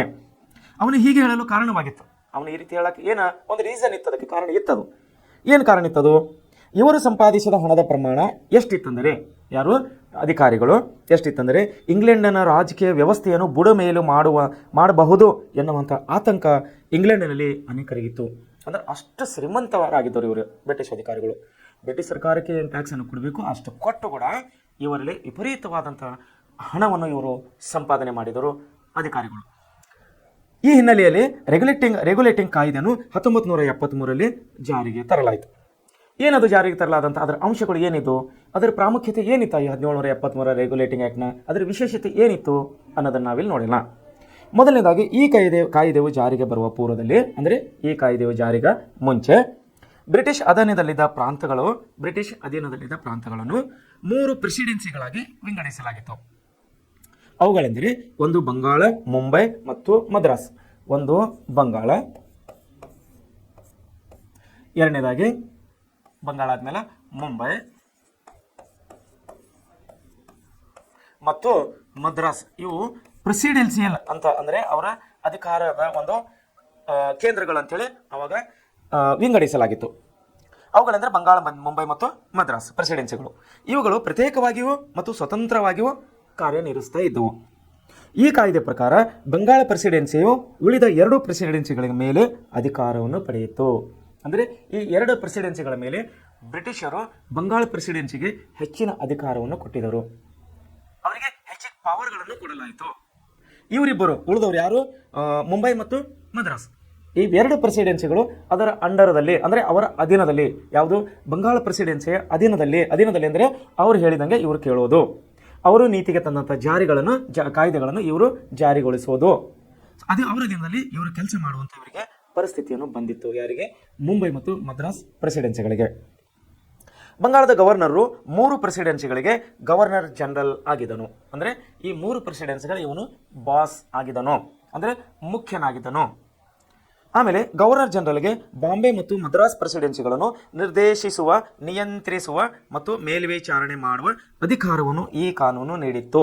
ನೋಡಿ ಏನಾಗಿತ್ತು ಅಂದರೆ ಬಂಗಾಳ ಗವರ್ನರ್ ಏನು ಮಾಡಬೇಕಾಗಿತ್ತು? ಮದ್ರಾಸ್ದವನಿಗೂ ಮತ್ತು ಮುಂಬೈ ದವನಿಗೂ ಏನು ಮಾಡಬೇಕಾಗಿತ್ತು? ಒಂದು ಮೇಲ್ವಿಚಾರಣೆ, ನೋಡಿ ನಿಯಂತ್ರಿಸುವ ಅಧಿಕಾರವನ್ನು ಕೊಡಲಾಗಿತ್ತು. ನಿಯಂತ್ರಿಸುವ. ಎರಡನೇದು ನಿರ್ದೇಶಿಸುವ, ಅಂದರೆ ಅವರಿಗೆ ಡೈರೆಕ್ಷನ್ ಅನ್ನು ಕೊಡೋದು, ನಿರ್ದೇಶಿಸುವ ಅಧಿಕಾರವನ್ನು ಕೊಡಲಾಗಿತ್ತು. ನಿಯಂತ್ರಿಸುವ ಅಧಿಕಾರಗಳನ್ನು ಕೊಡಲಾಗಿತ್ತು. ನಿಯಂತ್ರಣ ಅಂದರೆ ಅವರಿಗೆ ಕಂಟ್ರೋಲ್ನಲ್ಲಿ ಇಟ್ಕೊಳ್ಳೋದಂತಾರೆ. ನಿರ್ದೇಶಿಸುವುದಂದ್ರೆ ಅವರಿಗೆ ಡೈರೆಕ್ಷನ್ ಅನ್ನು ಕೊಡೋದು. ಡೈರೆಕ್ಷನ್ ಅಂದ್ರೆ ಏನಪ್ಪ? ಹೀಗೆ ಮಾಡು, ಹೀಗೆ ಇಡಬೇಕು, ಹೀಗೆ ಬರಿಬೇಕು ಅನ್ನೋದಕ್ಕೆ ಒಂದು ಡೈರೆಕ್ಷನ್ ಅಂತೀವಿ, ಅಥವಾ ಸಲಹೆಯನ್ನು ನಾವು ಅಂತೀವಿ. ಇನ್ನೊಂದು ಏನು ಆಗ್ತಾ ಇತ್ತಂದರೆ, ಒಂದು ಡೈರೆಕ್ಷನ್ ಕೊಡೋದಾಗಿತ್ತು, ನಿಯಂತ್ರಿಸೋದಾಗಿತ್ತು, ಮತ್ತೊಂದು ಮೇಲ್ವಿಚಾರಣೆ ಮಾಡುವಂಥ ಅಧಿಕಾರವನ್ನು ಯಾರಿಗೂ ಕೊಡಲಾಗಿತ್ತು? ಮೇಲ್ವಿಚಾರಣೆಯನ್ನು ಮಾಡುವಂಥ ಅಧಿಕಾರವನ್ನು ಬಂಗಾಳದ ಗವರ್ನರ್ಗೆ ಕೊಡಲಾಗಿತ್ತು. ಮೇಲ್ವಿಚಾರಣೆ ಅಧಿಕಾರವನ್ನು ಯಾರಿಗೆ ಕೊಡಲಾಗಿತ್ತು? ಇಲ್ಲಿ ಬಂಗಾಳ ಗವರ್ನರ್ಗೆ ಕೊಡಲಾಗಿತ್ತು. ಅಂದರೆ ಈ 3ಗಳು ಏನು ಮಾಡಿದರು? ಇವನ ಹಿಡಿತದಲ್ಲಿ, ಬಂಗಾಳ ಗವರ್ನರ್ನ ಹಿಡಿತದಲ್ಲಿ 2 ಪ್ರೆಸಿಡೆನ್ಸಿಗಳು ಅಂದರೆ ಮುಂಬೈ ಮತ್ತು ಮದ್ರಾಸ್ಗಳನ್ನು ಅವರು ಕೊಟ್ಟಿದ್ದರು. ಇದರಿಂದಾಗಿ ಏನಾಯಿತು? ಯಾವ ಕಾಯ್ದೆ ಪ್ರಕಾರ ಕೊಟ್ಟಿದ್ದರು? 1773ರ ರೆಗ್ಯುಲೇಟಿಂಗ್ ಆ್ಯಕ್ಟ್ ಪ್ರಕಾರ ಅವರು ಈ ಹೊಸ ನೀತಿಯನ್ನು ಅವರು ಜಾರಿಗೆ ತಂದರು. ಮುಂದೇನಾಯಿತು? ಬಂಗಾಳದ ಸರ್ಕಾರದ ಮತ್ತು ಇಂಗ್ಲೆಂಡಿನ ನಿರ್ದೇಶಕರ ಮಂಡಳಿಯಲ್ಲಿ ಕೋರ್ಟ್ ಆಫ್ ಡೈರೆಕ್ಟರ್ಸ್ ಅಂತೇಳಿ ನಾವು ಕರಿತೀವಿ. ಒಂದು ಬ್ರಿಟಿಷ್ ಸರ್ಕಾರ, ಎರಡನೇದು ಬಂಗಾಳ ಸರ್ಕಾರ ಅಥವಾ ಬಂಗಾಳದ ಯಾರಿದ್ದರು ಇಲ್ಲಿ? ಪ್ರೆಸಿಡೆನ್ಸಿಯ ಮುಖ್ಯಸ್ಥನಾದಂಥ ಗವರ್ನರ್ ಜನರಲ್. ಇವರ ಅನುಮತಿ ಇಲ್ಲದೆ, ಅಂದರೆ ಇವರ ಪೂರ್ವಾನುಮತಿ ಇಲ್ಲದೆ ಬಾಂಬೆ ಮತ್ತು ಮದ್ರಾಸ್ ಸರ್ಕಾರಗಳು ಯಾರ ಮೇಲೂ ಯುದ್ಧ ಘೋಷಿಸುವಂತಿಲ್ಲ. ಇವರು ಅವರ ಪರ್ಮಿಷನ್ ಇಲ್ಲದೇನೆ ಯಾರ ಮೇಲೆ ಕೂಡ ಯುದ್ಧವನ್ನು ಮಾಡಂಗಿಲ್ಲ ಅಂತ ಫಾರ್ಮನ್ನು ಇವರು ಹೊರಡಿಸಿದರು. ಯಾವ ಒಂದು ಅಧಿಕಾರದ ಮೇಲೆ? 1773ರ ರೆಗ್ಯುಲೇಟಿಂಗ್ ಕಾಯ್ದೆ ಮೂಲಕ. ಅಂದರೆ ಇವರಿಬ್ಬರನ್ನು ಕಟ್ಟಿ ಹಾಕುವಂಥ ಪ್ರಯತ್ನವನ್ನು ಇಲ್ಲಿ ನಡೀತಾ ಇತ್ತು. ಯಾರಿಬ್ಬರಿಗೆ? ಮದ್ರಾಸ್ ಮತ್ತು ಮುಂಬೈ ಪ್ರೆಸಿಡೆನ್ಸಿಗಳಿಗೆ. ಮುಂದೇನಾತಂದರೆ ಅಥವಾ ಶಾಂತಿ ಸಂಧಾನವನ್ನು ಮಾಡುವಂತಿಲ್ಲ, ಇವರು ಯುದ್ಧನೂ ಮಾಡಂಗಿಲ್ಲ ಇನ್ನೊಬ್ಬರ ಮೇಲೆ, ಅವ್ರ ಪರ್ಮಿಷನ್ ಇಲ್ಲದೇನೆ, ಬಂಗಾಳ ಗವರ್ನರ್ ಜನರಲ್ ಪರ್ಮಿಷನ್ ಇಲ್ಲದೇನೆ ಇವರು ಯಾರ ಮೇಲೆ ಯುದ್ಧ ಮಾಡಂಗಿಲ್ಲ, ಯಾರ ಜೊತೆ ಶಾಂತಿ ಒಪ್ಪಂದ ಕೂಡ ಮಾಡಂಗಿಲ್ಲ. ತೀರಾ ತುರ್ತು ಪರಿಸ್ಥಿತಿಯಲ್ಲಿ, ಅಂದರೆ ಅರ್ಜೆಂಟ್ ಎಮರ್ಜೆನ್ಸಿ, ಬಹಳ ಎಮರ್ಜೆನ್ಸಿ ಸಂದರ್ಭದಲ್ಲಿ ಮಾತ್ರ ಇಂತಹ ನಿಬಂಧನೆಗಳಿಂದ ವಿನಾಯಿತಿ ಇತ್ತು. ಅಂದರೆ ಈಗ ಯಾರಾದರೂ ಸಡನ್ನಾಗಿ ದಂಡೆತ್ತಿ ಬಂದಿದ್ದಾರೆ, ಮದ್ರಾಸ್ ಪ್ರಾಂತದ ಮೇಲೆ ಯಾರಾದರೂ ಸಡನ್ನಾಗಿ ದಂಡೆತ್ತಿ ಬಂದಿದ್ದಾರೆ ಅಂದರೆ ಅವ್ರ ಮೇಲೆ ಯುದ್ಧ ಮಾಡಬಹುದಾಗಿತ್ತು. ಬದಲಾಗಿ ಅಕ್ಕಪಕ್ಕದ ಪ್ರಾದೇಶಿಕ ರಾಜರ ಮೇಲೆ ಇವರೇ ಹೋಗಿ ಯುದ್ಧ ಮಾಡುವಂಥದ್ದು ಒಂದು ಅಧಿಕಾರ ಇವರಿಗೆ ಕೊಡಲ್ಪಟ್ಟಿರಲಿಲ್ಲ. ಯಾಕಂದ್ರೆ ಅದನ್ನು ಪ್ರೀ ಪ್ಲಾನ್ ಆಗಬೇಕು. ಅದು ಮುಂಚೆನೇ ಏನಾಗಬೇಕು? ಅದು ಪ್ರೀ ಪ್ಲಾನ್ ಆಗಬೇಕಂದ್ರೆ ಬಂಗಾಳದ ಗವರ್ನರ್ ಜನರಲ್ ಇವರು ಅನುಮತಿ ಪಡಿಬೇಕಾಗಿತ್ತು. ಯಾರು? ಮದ್ರಾಸ್ ಮತ್ತು ಮುಂಬೈ ಪ್ರಾಂತದವರು. ಸೊ ಈ ರೀತಿಯಾಗಿ ಸಡನ್ ಆಗಿ ಏನಾದರೂ ಎಮರ್ಜೆನ್ಸಿ ಇದ್ದರೆ ಮಾತ್ರ, ಅಂದರೆ ಯಾರಾದರೂ ಇವರ ಮೇಲೆ ದಂಡೆತ್ತಿ ಬಂದಾಗ ಮಾತ್ರ ಇವರ ಯುದ್ಧವನ್ನು ಮಾಡಬಹುದಾಗಿತ್ತು. ಕೋಲ್ಕತ್ತಾದಲ್ಲಿ ಈ ಕಾಯ್ದೆಯ ಮೇರೆಗೆ ಅಂದರೆ ಯಾವ ಕಾಯ್ದೆ? ರೆಗ್ಯುಲೇಟಿಂಗ್ ಆಕ್ಟ್ 1773ರಲ್ಲಿ ಜಾರಿಗೆ ಬಂದ ಕಾಯ್ದೆಯ ಮೇರೆಗೆ ಸುಪ್ರೀಂ ಕೋರ್ಟ್ ಅನ್ನು ಸ್ಥಾಪಿಸಲಾಯಿತು. ಇಲ್ಲಿ ಕೋಲ್ಕತ್ತಾದಲ್ಲಿ. ಈ ಕೇಂದ್ರ ನ್ಯಾಯಾಲಯದಲ್ಲಿ, ಈ ಸುಪ್ರೀಂ ಕೋರ್ಟ್ನ ಕೇಂದ್ರ ನ್ಯಾಯಾಲಯದಲ್ಲಿ ಒಬ್ಬರು ಮುಖ್ಯ ನ್ಯಾಯಾಧೀಶರು ಮತ್ತು 3 ಜನ ಸಾಮಾನ್ಯ ನ್ಯಾಯಾಧೀಶರು ಕಾರ್ಯನಿರ್ವಹಿಸ್ತಾ ಇದ್ದರು. ಹೀಗೆ ರೆಗ್ಯುಲೇಟಿಂಗ್ ಕಾಯ್ದೆ ತನ್ನ ಹೆಸರೇ ಸೂಚಿಸುವಂತೆ ಕಂಪನಿಯನ್ನು ಒಳಗೊಂಡಂತೆ ಒಟ್ಟಾರೆ ಭಾರತದಲ್ಲಿನ ಬ್ರಿಟಿಷ್ ಆಡಳಿತದ ವ್ಯವಸ್ಥೆಯನ್ನು ಇಂಗ್ಲೆಂಡಿನ ಸರ್ಕಾರದ ಅಧೀನಕ್ಕೆ ತರುವ ಬಹುದೊಡ್ಡ ಒಂದು ನಿರ್ಣಯವಾಗಿತ್ತು ಅಂತ ಹೇಳಿ ನಾವು ಇಲ್ಲಿ ನೋಡ್ಬೋದು. ಯಾಕಂದರೆ ಬ್ರಿಟಿಷರು ಏನು ಪಾಲಿಸಿಯಲ್ಲಿ ಜಾರಿಗೆ ತರ್ತಾರೆ, ಯಾವ ನಿಯಮನ ಅವರು ಜಾರಿಗೆ ತರ್ತಾರೆ, ಬ್ರಿಟಿಷ್ ಇಂಗ್ಲೆಂಡ್ನಲ್ಲಿ. ಅದನ್ನು ಇವರು ಬಂಗಾಳ ಗವರ್ನರ್ಗೆ ಹೇಳಬೇಕಾಗಿತ್ತು. ಬಂಗಾಳ ಗವರ್ನರ್ ಜನರಲ್ ಅವರು ಹೇಳಿದಂಥ ಮಾತನ್ನು ಮಾತ್ರ ಮುಂಬೈ ಮತ್ತು ಮದ್ರಾಸ್ ಪ್ರೆಸಿಡೆನ್ಸಿಗಳು ಕೇಳಬಹುದಾಗಿತ್ತು. ಒಟ್ಟಾರೆ ಇಂಡೈರೆಕ್ಟ್ ಆಗಿ ಅಂದರೆ ಬ್ರಿಟಿಷರಿಂದ ಬಂಗಾಳ ಹೋಗಿ ಮತ್ತು ಮುಂಬೈ ಮತ್ತು ಮದ್ರಾಸ್ ಪ್ರಾಂತಗಳನ್ನು ಇವರು ತನ್ನ ಕಂಟ್ರೋಲ್ನಲ್ಲಿ, ತನ್ನ ಒಂದು ಹತೋಟಿಯಲ್ಲಿ ಇವರು ಇಟ್ಕೊಳ್ಳೋಕ್ಕೆ ಇವರಿಗೆ ಸಾಧ್ಯವಾಗಿ ತನ್ನ ಮಾತನ್ನು ನಾವಿಲ್ಲಿ ನೋಡ್ತಾ ಇದ್ದೇವೆ. ಯಾವ ಕಾಯ್ದೆ ಮೂಲಕ? 1773 ರೆಗ್ಯುಲೇಟಿಂಗ್ ಕಾಯ್ದೆ ಮೂಲಕ. ಮುಖ್ಯವಾದ ವಿಷಯ ಅಂದರೆ ಇಲ್ಲಿ ಏನು ಮಾಡಿದರು ಅವರು ಅಂದರೆ, ಪಶ್ಚಿಮ ಬಂಗಾಳದಲ್ಲಿ ಸುಪ್ರೀಂ ಕೋರ್ಟನ್ನು ಅಲ್ಲಿ ಸ್ಥಾಪನೆ ಮಾಡಿದರು. ಒಂದೇನಪ್ಪ ಅಂದ್ರಲ್ಲಿ ಮುಖ್ಯ ನ್ಯಾಯಾಧೀಶರು ಮತ್ತು ಅವರಿಗೆ ಸಹಾಯಕರಾಗಿ 3 ಜನ ನ್ಯಾಯಾಧೀಶರು, ಅಂದರೆ 3 ಜನ ಪ್ಲಸ್ ಒಬ್ಬರು, ಈ 3 ಜನ ಸಹಾಯಕ ನ್ಯಾಯಾಧೀಶರು, ಒಬ್ಬರು ಮುಖ್ಯ ನ್ಯಾಯಾಧೀಶರು, ಈ 4 ನ್ಯಾಯಾಧೀಶರನ್ನು ಒಳಗೊಂಡಂಥ ಒಂದು ಸುಪ್ರೀಂ ಕೋರ್ಟ್ ಅನ್ನೋದು ಪಶ್ಚಿಮ ಬಂಗಾಳದಲ್ಲಿ ಇವರು ಪ್ರಾರಂಭ ಮಾಡಿದರು. ಸೊ ಈ ರೀತಿ ರೆಗ್ಯುಲೇಟಿಂಗ್ ಆ್ಯಕ್ಟನ್ನು ಜಾರಿಗೆ ತರುವುದರ ಮೂಲಕವಾಗಿ ಬ್ರಿಟಿಷರು ಸಾಧ್ಯವಾದಷ್ಟು ಮಟ್ಟದಲ್ಲಿ ತಮ್ಮ ಅಧಿಕಾರವನ್ನು ಬ್ರಿಟಿಷರ ಅಧಿಕಾರಕ್ಕೆ, ಅಂದರೆ ಬ್ರಿಟಿಷ್ ರಾಜರ ಒಂದು ಅಧಿಕಾರಕ್ಕೆ ಬರುವಂತೆ ಹಾಗೂ ಅವರ ಅಧಿಕಾರವನ್ನು ಇನ್ನೂ ಹೆಚ್ಚೆಚ್ಚಾಗಿ ಭಾರತದಲ್ಲಿ ವಿಸ್ತರಣೆ ಆಗುವಂತೆ ಇವರು ನೋಡಿಕೊಳ್ತಾ ಇದ್ದರು. ಸೊ ಎರಡನೇದಾಗಿ ಇನ್ನೊಂದು ಅವರು ಕಾಯ್ದೆಯನ್ನು ಜಾರಿಗೆ ತಂದಿದ್ದರು. ಏನಂದರೆ 1784ರಲ್ಲಿ ಏನು ತಂದಿರು ಅಂದರೆ ಅವರು ಪಿಟ್ಸ್ ಇಂಡಿಯಾ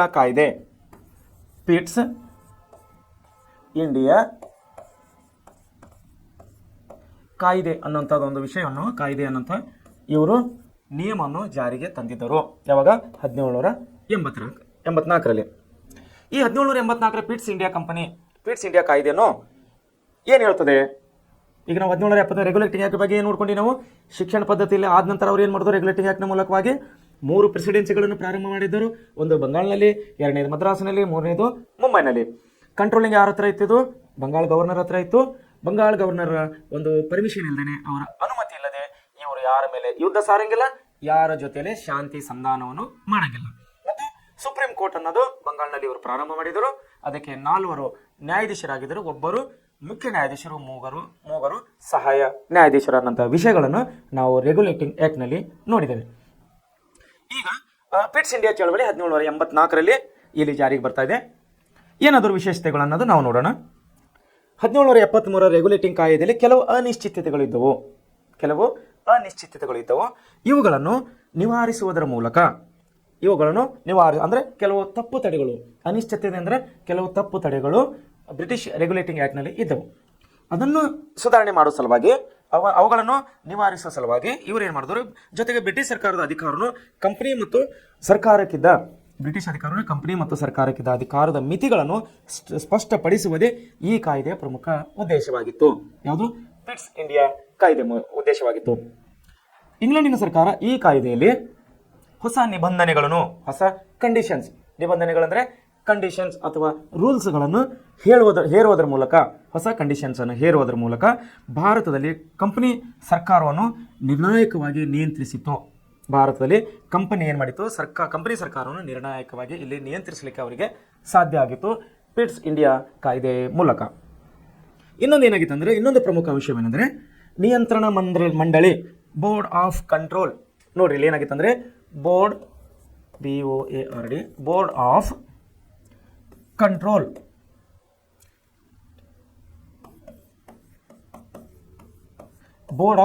ಕಂಟ್ರೋಲ್ ಅನ್ನೋಂಥ ಒಂದು ಮಂಡಳಿ ಅನ್ನೋದು ಇವರು ಜಾರಿಗೆ ತಂದರು. ಇಲ್ಲಿ ಎಂತ ನಿಯಂತ್ರಣ ಮಂಡಳಿ ಅಂಥೇಳಿ ನಾವು ಅದಕ್ಕೆ ಕನ್ನಡದಲ್ಲಿ ಕರಿತೀವಿ, ಇಂಗ್ಲೀಷ್ನಲ್ಲಿ ಅದಕ್ಕೆ ಬೋರ್ಡ್ ಆಫ್ ಕಂಟ್ರೋಲ್ ಅಂಥೇಳಿ ಕರೀತಾರೆ. ಬೋರ್ಡ್ ಆಫ್ ಕಂಟ್ರೋಲು ಅಥವಾ ನಿಯಂತ್ರಣ ಮಂಡಳಿ ಎನ್ನುವ 6 ಜನ ಕಮಿಷನರ್ ಒಳಗೊಂಡಂತಹ, ಎಷ್ಟು ಮಂದಿ ಕಮಿಷನರ್ಗಳಲ್ಲಿ? 6 ಜನರು ಕಮಿಷನರ್ ಅನ್ನೋನು ಒಳಗೊಂಡಂತಹ ಹೊಸ ಸಂಸ್ಥೆಯನ್ನು ಇವರು ಹುಟ್ಟುಹಾಕಿದರು. ಯಾ ಕಾಯ್ದೆ ಹುಟ್ಟಾಕಿತ್ತು? ಪಿಟ್ಸ್ ಇಂಡಿಯಾ ಕಾಯ್ದೆ. ಬೋರ್ಡ್ ಆಫ್ ಕಂಟ್ರೋಲ್ ಅನ್ನುವಂಥ ಒಂದು ಮಂಡಳಿ ಅನ್ನೋ ಪ್ರಾರಂಭ ಮಾಡಿದರು. ಅದರಲ್ಲಿ 6 ಜನ ಕಮಿಷನರ್ಗಳನ್ನು ಇರ್ತಾ ಇದ್ದರು.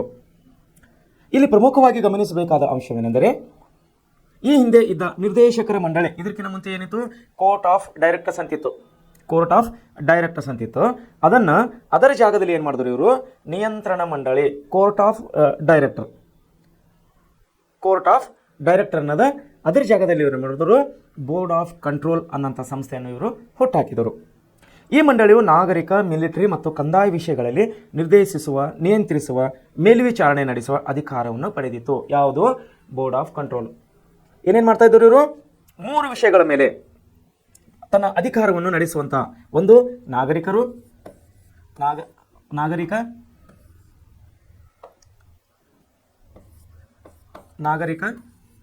ಎರಡನೇದು ಬಂದು ಮಿಲಿಟರಿ, ಮತ್ತು ಮೂರನೇದಾಗಿ ಕಂದಾಯ ಅಂದರೆ ರೆವಿನ್ಯೂ, ಭೂ ಕಂದಾಯಗಳನ್ನು ಇವರು ವಸೂಲು ಮಾಡ್ತಾ ಇದ್ರಲ್ಲ, ಅದಕ್ಕೆ ನಾವು ಕಂದಾಯಗಳಂತ ಹೇಳಿ ಕರಿತೀವಿ. ನಾಗರಿಕ, ಮಿಲಿಟರಿ ಮತ್ತು ಕಂದಾಯದ ವಿಷಯಗಳಲ್ಲಿಯೂ ಇವರು ನಿರ್ದೇಶಿಸುವ, ನಿಯಂತ್ರಿಸುವ ಮತ್ತು ಮೇಲ್ವಿಚಾರಣೆ ನಡೆಸುವ ಅಧಿಕಾರವನ್ನು ಈ ಬೋರ್ಡ್ ಆಫ್ ಕಂಟ್ರೋಲ್ ಅಂದರೆ ನಿಯಂತ್ರಣ ಮಂಡಳಿಯನ್ನು ಇವರಿಗೆ ಅಧಿಕಾರವನ್ನು ಕೊಡಲಾಗಿತ್ತು. ಮುಂದೆ ಏನಾಯ್ತಂದ್ರೆ ಇಂಗ್ಲೆಂಡಿನ ನಿರ್ದೇಶಕರ ಮಂಡಳಿ, ಕೋರ್ಟ್ ಆಫ್ ಡೈರೆಕ್ಟರ್ಸ್ ಮತ್ತು ನಿಯಂತ್ರಣ ಮಂಡಳಿ ಎರಡೂ ಜಾರಿಯಲ್ಲಿದ್ದವು. ಎಲ್ಲಿ? ಬ್ರಿಟಿಷ್ ದೇಶದಲ್ಲಿ. ಭಾರತೀಯರು ತನ್ನ ಸಾರ್ವಭೌಮತ್ವವನ್ನು ಬ್ರಿಟಿಷ್ ರಾಜಸತ್ತೆಯ ಹೆಸರಿನಲ್ಲಿಯೇ ಪಡೆದಿದ್ದಾರೆ ವಿನಾ ಅವರದೇ ಸ್ವಂತ ಹಕ್ಕಿಲ್ಲ ಎಂಬ ಕಾಯ್ದೆಯನ್ನು ಹೇಳುವ ಮೂಲಕ ಭಾರತೀಯರ ರಾಜಕೀಯ ಹಕ್ಕುಗಳನ್ನು ನಿರ್ಣಾಯಕವಾಗಿ ಮುಕ್ಕುಟುಗೊಳಿಸಲಾಯಿತು. ಈ ಕಾಯ್ದೆಯು ಭಾರತದಲ್ಲಿನ ಕಂಪನಿಯ ಅಧೀನದ ಪ್ರದೇಶ ಬ್ರಿಟಿಷ್ ಪ್ರೊಸೆಸನ್ಸ್ಗಳಿಗೆ ಇಂಗ್ಲೆಂಡಿನ ಸರ್ಕಾರವೇ ಅಂತಿಮ ಸಾರ್ವಭೌಮನೆಂದು ಘೋಷಿಸಲಾಯಿತು. ನೋಡಿ, ಇಲ್ಲೇನಾಗಿತ್ತು? ಭಾರತರು ತನ್ನ ಸಾರ್ವಭೌಮವನ್ನು ಸ್ವಂತವಾಗಿ ಇವರು ಪಡೆದಿಲ್ಲ, ಅದನ್ನು ಬ್ರಿಟಿಷ್ ರಾಜಸತ್ತೆಯ ಹೆಸರಿನಲ್ಲೇ ಪಡೆದಿದ್ದಾರೆ. ಬ್ರಿಟಿಷ್ ರಾಜರ ಹೆಸರಿನಲ್ಲೇ ಭಾರತೀಯರು ತನ್ನ ಪ್ರಜಾಸತ್ತತೆಯನ್ನು ಪಡೆದಿದ್ದಾರೆ. ಇವರಿಗೆ ಯಾವುದೇ ರೀತಿ ಪ್ರಜಾಸತ್ತತ್ವದ ಹಕ್ಕನ್ನು ಇಲ್ಲ ಎನ್ನುವಂಥ ಒಂದು ಇಂಡೈರೆಕ್ಟ್ ಆಗಿ ಅಂದರೆ ಅನೇರವಾಗಿ, ಪರೋಕ್ಷವಾಗಿ ಇಂತಹ ಒಂದು ಕಾಯ್ದೆಗಳನ್ನು ನಮ್ಮ ದೇಶದ ನಾಗರಿಕರ ಮೇಲೆ ಹೇರಲಾಗ್ತಾ ಇತ್ತು. ಇಲ್ಲೇನಾಗ್ತಾ ಇತ್ತು ನೋಡ್ರಿ, ಮುಂದೆ ಎಲ್ಲದಕ್ಕೆ ಮುಖ್ಯವಾಗಿ ಯಾರು ಇರ್ತಾ ಇದ್ರು? ಬ್ರಿಟಿಷ್ ಸರ್ಕಾರವೇ ಅಂದರೆ ಇಂಗ್ಲೆಂಡಿನ ಸರ್ಕಾರವೇ ಅಂತಿಮ ಸಾರ್ವಭೌಮ, ಅಂದರೆ ಅವರೇ ಅಧಿಕಾರ, ಸಾರ್ವಭೌಮ ಅಂದ್ರೆ ಅವರೇ ಮುಖ್ಯರು ಅನ್ನುವಂಥ ಕಾಯ್ದೆಯನ್ನು ಈ ಪಿಟ್ಸ್ ಇಂಡಿಯಾ ಕಾಯ್ದೆ ಮೂಲಕ ಅಥವಾ ಬೋರ್ಡ್ ಆಫ್ ಕಂಟ್ರೋಲರ್ ಮೂಲಕ ಇಲ್ಲಿ ಜಾರಿಗೆ ತರಲಾಯಿತು. ಏನೈತಿ ಬೋರ್ಡ್ ಆಫ್ ಕಂಟ್ರೋಲರ್? 6 ಜನ ಕಮಿಷನರ್ ಇದ್ದರು. ಅವರು 3 ವಿಷಯಗಳ ಮೇಲೆ ಕಂಟ್ರೋಲನ್ನು ಮಾಡ್ತಾ ಇದ್ರು. ಯಾವ್ಯಾವ ವಿಷಯ ನೋಡಿ ಕೊಟ್ಟಿವಿ ನಾವಿಲ್ಲಿ? ಒಂದು ನಾಗರಿಕ, ಎರಡನೇದು ಮಿಲಿಟರಿ ಮತ್ತು ಮೂರನೇದು ಕಂದಾಯ. ಈ 3 ಇಲಾಖೆಗಳ ಮೇಲೆ ಅವರಿಗೆ ನಿರ್ದೇಶಿಸುವ ಅಂದರೆ ಸಲಹೆ ಕೊಡೋಕೆ ಅಧಿಕಾರ ಇತ್ತು ಅವರಿಗೆ ಮತ್ತು ಇನ್ನೊಂದೇನಿತ್ತು? ಕಂಟ್ರೋಲ್ ಮಾಡುವಂಥ ಅಧಿಕಾರವಿತ್ತು ಅವರಿಗೆ, ಮತ್ತು ಪ್ರಶ್ನೆ ಮಾಡುವಂಥ ಅಧಿಕಾರ ಕೂಡ ಅವರನ್ನು ಕೊಡಲಾಗಿತ್ತು. ಸೊ ಈ ರೀತಿ 2 ಕಾಯ್ದೆಗಳು, ಒಂದು ರೆಗ್ಯುಲೇಟಿಂಗ್ ಕಾಯ್ದೆ ಮತ್ತು ಎರಡನೇದಾಗಿ ಪಿಟ್ಸ್ ಇಂಡಿಯಾ ಕಾಯ್ದೆ ಅನ್ನುವಂಥ ಜಾರಿಗೆ ತರುವುದ ಮೂಲಕವಾಗಿ ಬ್ರಿಟಿಷರು ಇಲ್ಲಿ ಹಂತ ಹಂತವಾಗಿ ಅವರ ಅಧಿಕಾರವನ್ನು ವ್ಯಾಪಿಸ್ತಾ ಇದ್ದಾರೆ ಮತ್ತು ಇಡೀ ದೇಶದ ಜನರ ಒಂದು ಹಕ್ಕುಗಳನ್ನು ಕಸಿದುಕೊಳ್ಳುವಂಥ ಪ್ರಯತ್ನಗಳನ್ನು ಇಲ್ಲಿ ಅವರು ಮಾಡ್ತಾ ಇದ್ದಾರೆ 2 ಕಾಯ್ದೆಗಳ ಮೂಲಕ. ಸೊ ಮೂರನೇದಾಗಿ ಇಲ್ಲಿ ಕೆಲವೊಂದು ಕಾಯ್ದೆಗಳನ್ನು ತರ್ತಾರೆ, ಚಾರ್ಟರ್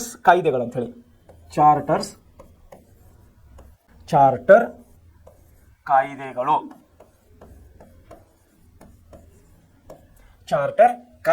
ಅನ್ನುವಂಥ ಹೊಸ ಕಾಯ್ದೆಗಳನ್ನು ಕೂಡ ಇಲ್ಲಿ ಅವರು ಜಾರಿಗೆ ತರ್ತಾ ಇದ್ದಾರೆ. ಆಲ್ರೆಡಿ 2 ಕಾಯ್ದೆಗಳು ಜಾರಿಗೆ ತಂದಾರೆ. ಒಂದು ರೆಗ್ಯುಲೇಟಿಂಗ್ ಕಾಯ್ದೆ ಜಾರಿಗೆ ತಂದಾರೆ 1773ರಲ್ಲಿ, ಎರಡನೇದು ಪಿಟ್ಸ್ ಇಂಡಿಯಾ ಕಾಯ್ದೆ ಜಾರಿಗೆ ತಂದಿದ್ದಾರೆ 1784ರಲ್ಲಿ. ಅಷ್ಟಕ್ಕೂ ಸಾಲದ ಹಾಗೆ ಇವೆಲ್ಲ ಕಾಯ್ದೆಗಳ ಉದ್ದೇಶ ಏನಾಗಿತ್ತು? ನಾಗರಿಕ, ಮಿಲಿಟರಿ ಮತ್ತು ಕಂದಾಯ ವಿಭಾಗದ ಮೇಲೆ ಅವರ ನಿಯಂತ್ರಣವನ್ನು ತಗೊಳ್ಳುವುದು ಅವರ ಉದ್ದೇಶವಾಗಿತ್ತು. ಮೂರನೇದಾಗಿ ಮತ್ತೆ ಚಾರ್ಟರ್ ಕಾಯ್ದೆಗಳನ್ನಂಥ ವಿಷಯಗಳನ್ನು ಅವರು ಕೂಡ ಇಲ್ಲಿ ಜಾರಿಗೆ ತರ್ತಾ ಇದ್ದಾರೆ. ಏನು ಈ ಚಾರ್ಟರ್ ಕಾಯ್ದೆ ಏನು ಹೇಳ್ತದೆ?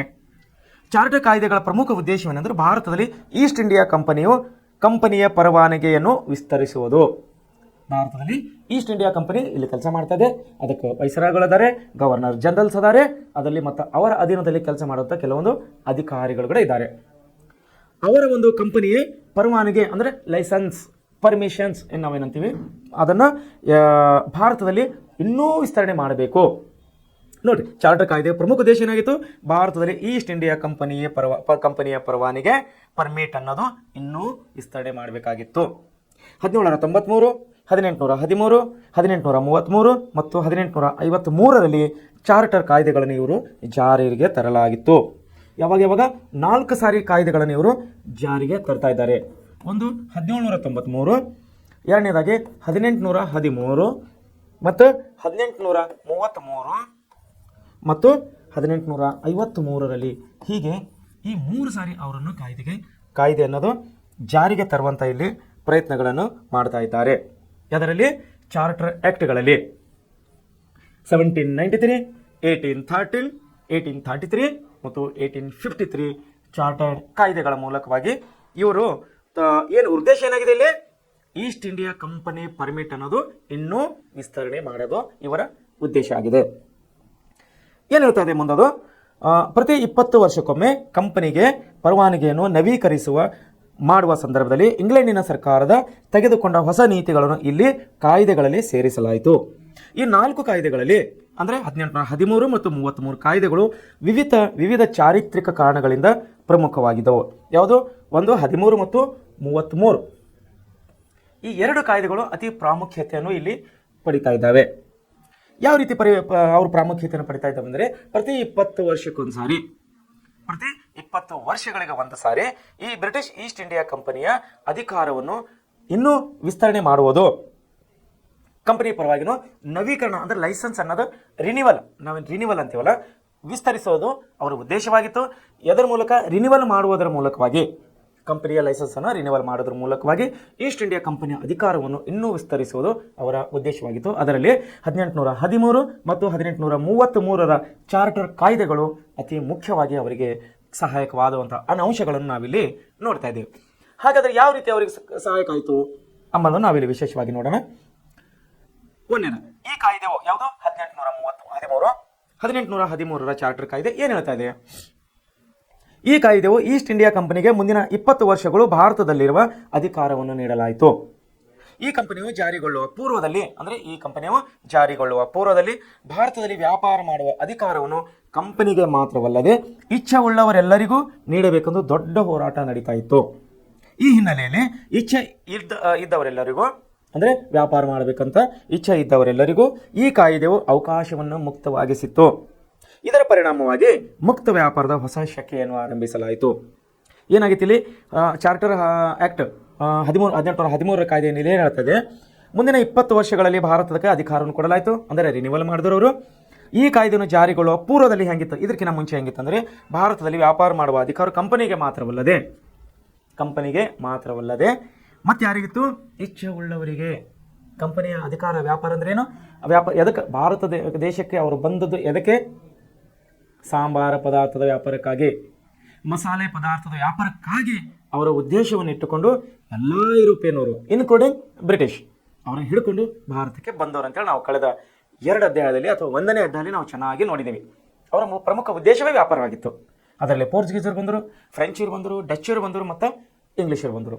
ಕ್ರಮೇಣವಾಗಿ ಆ 3 ಯುರೋಪಿಯನ್ನರು ಅಂದರೆ ಪೋರ್ಚುಗೀಸ್, ಫ್ರೆಂಚ್ ಮತ್ತು ಡಚ್ಚರು ಬಲಹೀನರಾದರೂ ಬ್ರಿಟಿಷರಲ್ಲಿ ಬಲಶಾಲಿಗಳಾಗಿ ಇಡೀ ದೇಶವನ್ನು ತನ್ನ ಅಧಿಕಾರಕ್ಕೆ ಕುತಂತ್ರಗಳ ಮೂಲಕವಾಗಿ ವ್ಯಾಪಾರವನ್ನು ನಿಮಿತ್ತಿ ಮಾಡಿ, ಮುಂದೆ ವ್ಯಾಪಾರದ ಹೆಸರನ್ನು ಮಾತ್ರ ಮಾಡಿ ತನ್ನ ಹಿಂದೆ ಎಲ್ಲ ಕಾಯ್ದೆಗಳನ್ನು ದೇಶದ ಮೇಲೆ, ನಮ್ಮ ನಾಗರಿಕರ ಮೇಲೆ ಅವರು ಹೇರ್ತಾ ಇದ್ದಾರೆ. ಅನುಮತಿ ಇಲ್ಲದೆ ಪರವಾನಗಿಯು ಹೊಸ ಕಾಲ ಆರಂಭವಾಯಿತು. ನೋಡ್ರಿ, ಮುಂಚೆ ಏನಾಗಿತ್ತು, ಇದಕ್ಕಿಂತ ಮುಂಚೆ 20 ವರ್ಷಗಳು ಒಂದ್ಸಾರಿ ರಿನಿವಲ್ ಮಾಡಬೇಕಂತಾಗಿತ್ತು, ವ್ಯಾಪಾರವನ್ನು ನವೀಕರಣ ಮಾಡಬೇಕಂತಾಗಿತ್ತು. ಈ ಕಾಯ್ದೆ ಮೂಲಕ ಅಂದರೆ 1813 ಕಾಯ್ದೆ ಮೂಲಕ ಏನಾಯ್ತು ಅಂದ್ರೆ, ಅನುಮತಿಯು ಅಥವಾ ಪರವಾನಗಿಯು ಹೊಸ ಕಾಲ ಆರಂಭವಾಯಿತು. ಇನ್ನು ಮುಂದೆ ಗವರ್ನರ್ ಜನರಲ್ ಯಾರಿದ್ದರು? ಗವರ್ನರ್ ಜನರಲ್ ಪಶ್ಚಿಮ ಬಂಗಾಳದ ಗವರ್ನರ್ಗೆ ಹೆಚ್ಚಿನ ಅಧಿಕಾರವನ್ನು ಕೊಡಲಾಗಿತ್ತು. ನಾವು ಕಳೆದ ವಿಷಯದಲ್ಲಿ ನೋಡಿದ್ದೀವಿ. ಅವರ ಅಂಡರ್ನಲ್ಲಿ ಅಂದರೆ ಅವರ ಅಧೀನದಲ್ಲಿ ಯಾವ ಜನರಲ್ಸ್ ಇದ್ದರು? ಇಲ್ಲಿ ಮದ್ರಾಸ್ ಮತ್ತು ಮುಂಬೈ ಗವರ್ನರ್ ಜನರಲ್ಸ್ಗಳು ಇದ್ದರು. ಆದರೆ ಇವರ ಮೇಲೆ ಹಿಡಿತವನ್ನು ಸಾಧಿಸಲಿಕ್ಕೆ ಬಂಗಾಳ ಗವರ್ನರ್ಗೆ ವಿಶೇಷ ಅಧಿಕಾರಗಳನ್ನು ಕೊಡಲಾಗಿತ್ತು.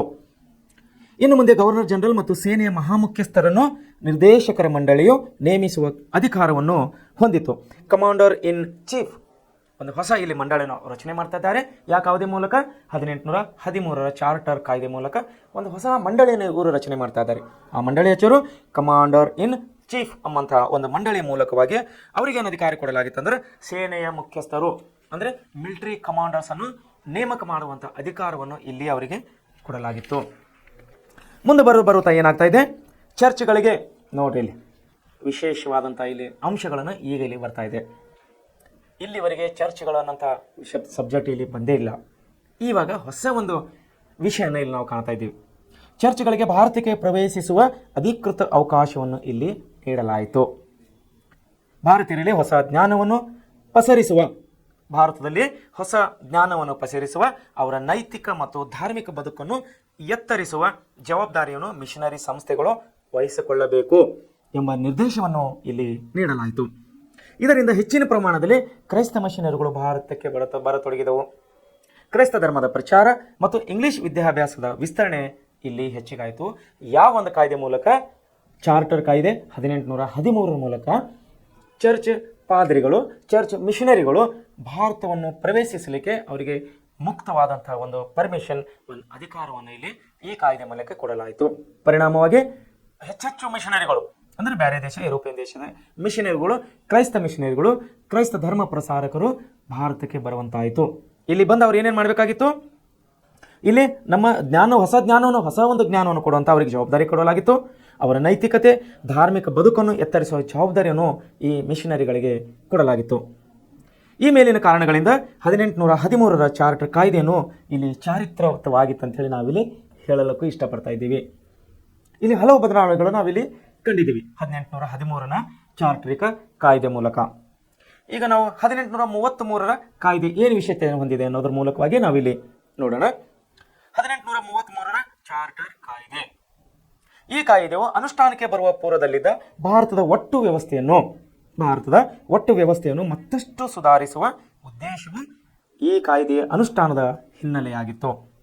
ಈಸ್ಟ್ ಇಂಡಿಯಾ ಕಂಪನಿಗೆ ಮುಂದಿನ 20 ವರ್ಷಗಳ ಪರವಾನಗಿಯನ್ನು ಮತ್ತೆ ನೀಡಲಾಯಿತು. ಅವರಿಗೆ ರಿನ್ಯೂವಲ್ ಮಾಡಲಾಯಿತು, ಪರ್ಮಿಟ್ ಅನ್ನು ಕೊಡಲಾಯಿತು. ಯಾರಿಗೆ? ಬ್ರಿಟಿಷ್ ಈಸ್ಟ್ ಇಂಡಿಯಾ ಕಂಪನಿಗೆ. ಈ ಕಾಯ್ದೆಯ ಪ್ರಮುಖ ವಿಶೇಷಗಳು ಏನು? ಯಾವುದು? 1833 ಕಾಯ್ದೆ ವಿಶೇಷತೆಗಳು ಏನು? 1813 ಏನೇನಾಯಿತು? ಕ್ರೈಸ್ತ ಮಿಷನರಿಗಳು ಬಂದು ಇಲ್ಲಿ ಚೀಫ್ ಆಫ್ ಕಮಾಂಡೆಂಟ್ ಅಂದರೆ ಕಮಾಂಡರ್, ಸೈನ್ಯದ ಮುಖ್ಯಸ್ಥರನ್ನು ನೇಮಿಸುವ ಅಧಿಕಾರವನ್ನು ಇಲ್ಲಿ ಕೊಡಲಾಯಿತು. ಕ್ರೈಸ್ತ ಮಿಷನರಿಗಳು ಭಾರತಕ್ಕೆ ಬಂದವು ಅನ್ನೋಂಥ ವಿಷಯಗಳನ್ನು ನಾವು 1813 ಚಾರ್ಟರ್ ಕಾಯ್ದೆ ಮೂಲಕ ನಾವು ನೋಡಿದ್ದೀವಿ. ಈಗ ಇಲ್ಲಿ 1833 ಏನು ವಿಶೇಷತೆ ಹೇಳ್ತದೆ ಈ ಕಾಯ್ದೆ ಅನ್ನೋದು?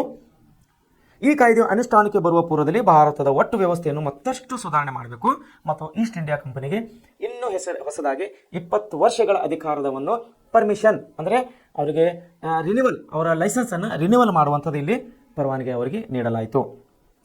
ಅದರ ವಿಶೇಷತೆ ಏನಿದೆ ಅಂದರೆ ಬಂಗಾಳದ ಗವರ್ನರ್ ಜನರಲನ್ನು ಜನರಲ್ ಆಗಿ ನಾಮಕರಣ ಮಾಡಲಾಯಿತು.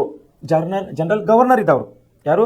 ಬಂಗಾಳದ ಗವರ್ನರ್ ಜನರಲ್ ಅನ್ನು ಓನ್ಲಿ ಗವರ್ನರ್ ಜನರಲ್ ಆಗಿ, ಭಾರತದ ಗವರ್ನರ್ ಜನರಲ್ ಆಗಿ ನೋಡಿ, ಬಂಗಾಳದ ಗವರ್ನರ್ ಜನರಲ್ ಅನ್ನು ಭಾರತದ ಗವರ್ನರ್ ಜನರಲ್ ಆಗಿ ನಾಮಕರಣ ಮಾಡಲಾಯಿತು. ಭಾರತದ ಎಲ್ಲ ವ್ಯಾಪಾರಿ ಸರಕುಗಳು ನಿರ್ದೇಶಿಸುವ, ನಿಯಂತ್ರಿಸುವ ಮತ್ತು ಮೇಲ್ವಿಚಾರಣೆ ನಡೆಸುವ ಅಧಿಕಾರವನ್ನು ಇಲ್ಲಿ ಗವರ್ನರ್ ಜನರಲ್ ಅನ್ನು ಪಡೆದನು. ಮುಂಚೆ ಬಂಗಾಳದ ಗವರ್ನರ್ ಜನರಲ್ ಅಂತ ಹೆಸರಿತ್ತು ಅವನಿಗೆ. 1833 ಚಾರ್ಟರ್ ಕಾಯ್ದೆ ಮೂಲಕ ಏನಾಗ್ತಾ ಇದೆ?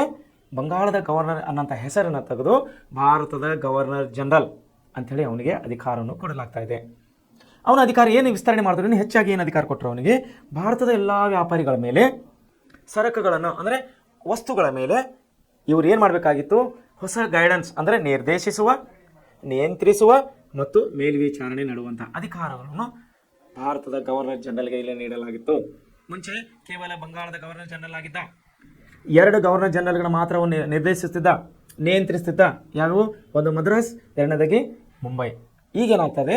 ಬಂಗಾಳ ಗವರ್ನರ್ ಜನರಲ್ ಅಂತ ಹೆಸರನ್ನು ತೆಗೆದುಹಾಕಿ ಭಾರತದ ಗವರ್ನರ್ ಜನರಲ್ ಅಂತೇಳಿ ನೇಮಕವನ್ನು ಅವನನ್ನು ಮಾಡಲಾಯಿತು.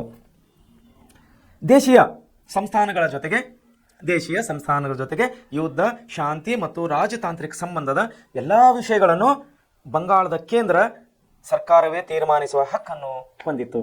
ಬಂಗಾಳದ ಗವರ್ನರ್ ಜನರಲ್ ಇದ್ದಾರಲ್ಲ, ಅವ್ರಿಗೇನು ಮಾಡಿದ್ರು? ಈಗ ಭಾರತದಲ್ಲಿ ಯಾವುದೇ ಸ್ಥಳದಲ್ಲಿ ಯುದ್ಧ ಮಾಡುವುದು ಮತ್ತು ಶಾಂತಿ ಒಪ್ಪಂದವನ್ನು ಮಾಡಿಕೊಳ್ಳುವ ಹಕ್ಕನ್ನು ಇವರಿಗೆ ಕೊಡಲಾಯಿತು.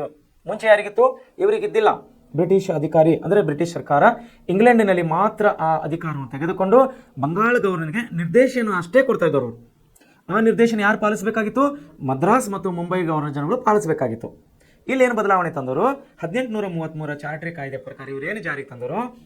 ಸ್ವತಂತ್ರವಾಗಿ ಯುದ್ಧ ಮಾಡುವಂಥ ಮತ್ತು ಶಾಂತಿ ಒಪ್ಪಂದವನ್ನು ಮಾಡಿಕೊಳ್ಳುವಂಥ ಅಧಿಕಾರವನ್ನು ಬಂಗಾಳದ ಗವರ್ನರ್ ಅಂದರೆ ಭಾರತದ ಗವರ್ನರ್ ಜನರಲ್ಗೆ ಇಲ್ಲಿ ಕೊಡಲಾಗಿತ್ತು. ಧರ್ಮ, ಬಣ್ಣ ಮತ್ತು ಹುಟ್ಟಿನ ಆಧಾರ ಮೇಲೆ ನೋಡಿ, ಇನ್ನೊಂದು ವಿಶೇಷ 1833 ಚಾರ್ಟರ್ ಕಾಯ್ದೆ ಇನ್ನೊಂದು ಏನು ಹೇಳ್ತಾ ಇದೆ ಅಂದರೆ ಧರ್ಮ, ಬಣ್ಣ ಮತ್ತು ಹುಟ್ಟಿನ ಆಧಾರದ ಮೇಲೆ ಯಾವುದೇ ತಾರತಮ್ಯ ಮಾಡುವಂತಿಲ್ಲ ಎನ್ನುವುದನ್ನು ಈ ಕಾಯ್ದೆಯನ್ನು ನಿರ್ದೇಶಿಸಿತು. ಇಲ್ಲಿ ಪಾರ್ಷಿಯಲ್ ಅಂದರೆ ಭೇದ ಭಾವ ಪಾರ್ಷಿಯಲ್ ಅಂದರೆ ಭೇದ ಭಾವ ಇದಕ್ಕಿಂತ ಮುಂಚೆ ನಿರಂತರವಾಗಿ ನಡೀತಾ ಇತ್ತು. ಯಾವುದರ ಮೂಲಕ ನಡೀತಾ ಇತ್ತು? ಅದು ಬಣ್ಣದ ಮೇಲೆ ನಡೀತಾ ಇತ್ತು, ಹುಟ್ಟಿನ ಆಧಾರ ಮೇಲೆ ನಡೀತಾ ಇತ್ತು ಮತ್ತು ಧರ್ಮದ ಆಧಾರ ಮೇಲೆ ಭೇದ ಭಾವಗಳನ್ನು ನಡೀತಾ ಇದ್ದವು. ಆದರೆ 1833ರ ಚಾರ್ಟರ್ ಕಾಯ್ದೆ ಪ್ರಕಾರ ಈ ಭೇದ ಭಾವಗಳನ್ನು, ಈ ಪಾರ್ಶಿಯಾಲಿಟಿಗಳನ್ನು ತೆಗೆದುಹಾಕಲಾಯಿತು. ಗವರ್ನರ್ ಜನರಲ್ನ ಕಾರ್ಯಾಂಗದ ಸಭೆ ನ್ಯಾಯಾಂಗದ ಪರಿಣಿತನನ್ನು ಸದಸ್ಯನನ್ನಾಗಿ ನೇಮಕ ಮಾಡಿಕೊಳ್ಳಲಾಯಿತು. ನೋಡಿ, 1813ರ ಕಾಯ್ದೆ ಏನಾಗಿತ್ತು? ಬಂಗಾಳನಲ್ಲಿ ಏನಾಗಿತ್ತು? ಸುಪ್ರೀಂ ಕೋರ್ಟನ್ನು ಪ್ರಾರಂಭ ಮಾಡಲಿಕ್ಕೆ ಅವರಿಗೆ ಅಧಿಕಾರ ಕೊಡಲಾಗಿತ್ತು. 4 ಮಂದಿ ನ್ಯಾಯಾಧೀಶರಿದ್ದರು, ಒಬ್ಬರು ಮುಖ್ಯ ನ್ಯಾಯಾಧೀಶರು, 3 ಸಹಾಯಕ ನ್ಯಾಯಾಧೀಶರು. 33 ಕಾಯ್ದೆ ಏನು ಮಾಡ್ತಾ ಇದೆ? ಆ 4 ಮಂದಿಯಲ್ಲಿ ಗವರ್ನರ್ ಜನರಲ್ ಸದಸ್ಯನಾಗಿ ಇರಲಿಲ್ಲ. ಕೇವಲ 4 ಜನರು ನ್ಯಾಯಾಧೀಶರು ಮಾತ್ರ ಇದ್ದರು. ಈ 33 ಕಾಯ್ದೆ ಏನು ಮಾಡ್ತದೆ? ಹೊಸ ಒಂದು ನೀತಿಯನ್ನು ಜಾರಿಗೆ ತಂದು ಬಂಗಾಳದ ಗವರ್ನರನನ್ನು ನ್ಯಾಯಾಧೀಶರಲ್ಲಿ ಒಂದು ಪರಿಣಿತ ಸದಸ್ಯನಂತೇಳಿ, ಪರಿಣಿತ ಅಂದರೆ ಪರ್ಫೆಕ್ಟ್, ಚುರುಕನು, ಬುದ್ಧಿವಂತನು ಅಂಥೇಳಿ ನಾವು ಕರಿತೇವೆ. ಅವನಿಗೆ ಏನು ಮಾಡಿದ್ರು? ಸುಪ್ರೀಂ ಕೋರ್ಟ್ನಲ್ಲಿ ಒಂದು ಸದಸ್ಯತ ಸ್ಥಾನವನ್ನು ಕೊಡಲಾಯಿತು 33ರ ಚಾರ್ಟರ್ ಕಾಯ್ದೆ ಪ್ರಕಾರ. ನೋಡಿ, ಅವನಿಗೆ ನೇಮಕ ಮಾಡಿಕೊಳ್ಳಲಾಯಿತು. ಅಂದ್ರೆ ಅಲ್ಲಿ ಮುಂಚೆ 4 ಜನ ಇದ್ದರು, 3 ಸಹಾಯಕ ನ್ಯಾಯಾಧೀಶರು, ಒಬ್ಬನು ಮುಖ್ಯ ನ್ಯಾಯಾಧೀಶ. ಈಗ ಇವನೊಬ್ಬನು ಸದಸ್ಯನಾಗಿ ಸೇರಿಕೊಂಡ, ಅಂದರೆ 5 ಮಂದಿ ಆದರು. ಯಾವಾಗ ಸುಪ್ರೀಂ ಕೋರ್ಟಿನ ನ್ಯಾಯಾಲಯಕ್ಕೆ ಅದು ಎಲ್ಲಿ ಪ್ರಾರಂಭ ಮಾಡಿದ್ರು? ಅವಾಗ ಬಂಗಾಳದಲ್ಲಿ. ಎಲ್ಲ ಬ್ರಿಟಿಷ್ ವ್ಯಾಪಾರಿ ಕಂಪನಿಗಳಿಗೆ ಭಾರತಕ್ಕೆ ಬರಲು ಮುಕ್ತ ಪರವಾನಗಿಯನ್ನು ನೀಡಲಾಯಿತು. ಎಲ್ಲ ಬ್ರಿಟಿಷ್ ವ್ಯಾಪಾರಿಗಳಿಗೆ ಲಕ್ಷ್ಯ ಕೊಡಬೇಕು. ತಾವು ನಾನು ಮುಂಚೆ ಪದೇ ಹೇಳ್ತಾ ಇದ್ದೀನಿ, ಪ್ರೆಸೆಂಟ್ ಕ್ಲಾಸ್ನಲ್ಲಿ ಕೊಡುವಂಥ ನಿಮ್ಗೆ ಪ್ರತಿಯೊಂದು ವಿಷಯಗಳು ನಿಮ್ಮ ಮುಂದಿನ ವಿದ್ಯಾಭ್ಯಾಸ ಅಲ್ಲದೆ ಮುಂದಿನ ನಿಮ್ಮ ಜೀವನಕ್ಕೆ ಕೂಡ ಅತಿ ಮುಖ್ಯವಾದಂಥ ವಿಷಯಗಳನ್ನು ಇವೆ ಅಂಥೇಳಿ ನಾನು ನಿಮ್ಮನ್ನು ಪದೇಯಾಗಿ ಹೇಳ್ತಾ ಇದ್ದೀನಿ. ಇಲ್ಲಿ ಹೇಳುವಂಥ ಪ್ರತಿ ವಿಷಯಗಳು ತಾವು ಒಳ್ಳೆ ರೀತಿಯಲ್ಲಿ ಓದಬೇಕು, ಒಳ್ಳೆ ರೀತಿಯಲ್ಲಿ ನೆನಪಿನಲ್ಲಿಟ್ಟುಕೊಳ್ಬೇಕು. ಯಾಕಂದರೆ ಈ ವಿಷಯಗಳು ನಿಮಗೆ ಮುಂದಿನ ಜೀವನ, ಮುಂದಿನ ಅಭ್ಯಾಸಕ್ಕೆ ಪ್ರೆಸೆಂಟ್ ಕ್ಲಾಸ್ನಲ್ಲಿ ಹೇಳುವಂಥ ವಿಷಯಗಳು ನಿಮಗೆ ತುಂಬ ಉಪಯುಕ್ತಕಾರಿಯಾಗಿವೆ. ನೋಡಿರಿ, ಇಲ್ಲೇನಾಗ್ತದೆ? ಮುಂಚೆ ಯಾರಿಗೆ ಅಧಿಕಾರ ಇತ್ತು? ಓನ್ಲಿ ಬ್ರಿಟಿಷ್ ಈಸ್ಟ್ ಇಂಡಿಯಾ ಕಂಪನಿಗಳಿಗೆ ಮಾತ್ರ ಭಾರತದಲ್ಲಿ ವ್ಯಾಪಾರ ಮಾಡುವಂಥ ಅಧಿಕಾರವಿತ್ತು. Only British East India company ಅಧಿಕಾರಿಗಳಿಗೆ ಮಾತ್ರ ಭಾರತದಲ್ಲಿ ವ್ಯಾಪಾರ ಮಾಡುವಂಥ ಅಧಿಕಾರ ಇತ್ತು. ಆದರೆ 1833ರ ಚಾರ್ಟರ್ ಕಾಯ್ದೆ ಪ್ರಕಾರ ಏನು ಮಾಡಿದ್ರು? ಬ್ರಿಟಿಷದಲ್ಲಿದ್ದಿರುವಂಥವ್ರು, ಇಂಗ್ಲೆಂಡ್ ದೇಶದಲ್ಲಿದ್ದಂಥವ್ರು ಯಾವುದೇ ವ್ಯಾಪಾರಿ ಭಾರತಕ್ಕೆ ಮುಕ್ತವಾಗಿ ಬಂದು ವ್ಯಾಪಾರ ಮಾಡಲಿಕ್ಕೆ ಅವರಿಗೆ ಹೊಸ ಪರ್ಮಿಷನ್ ಅನ್ನೋದು ಕೊಟ್ಟರು.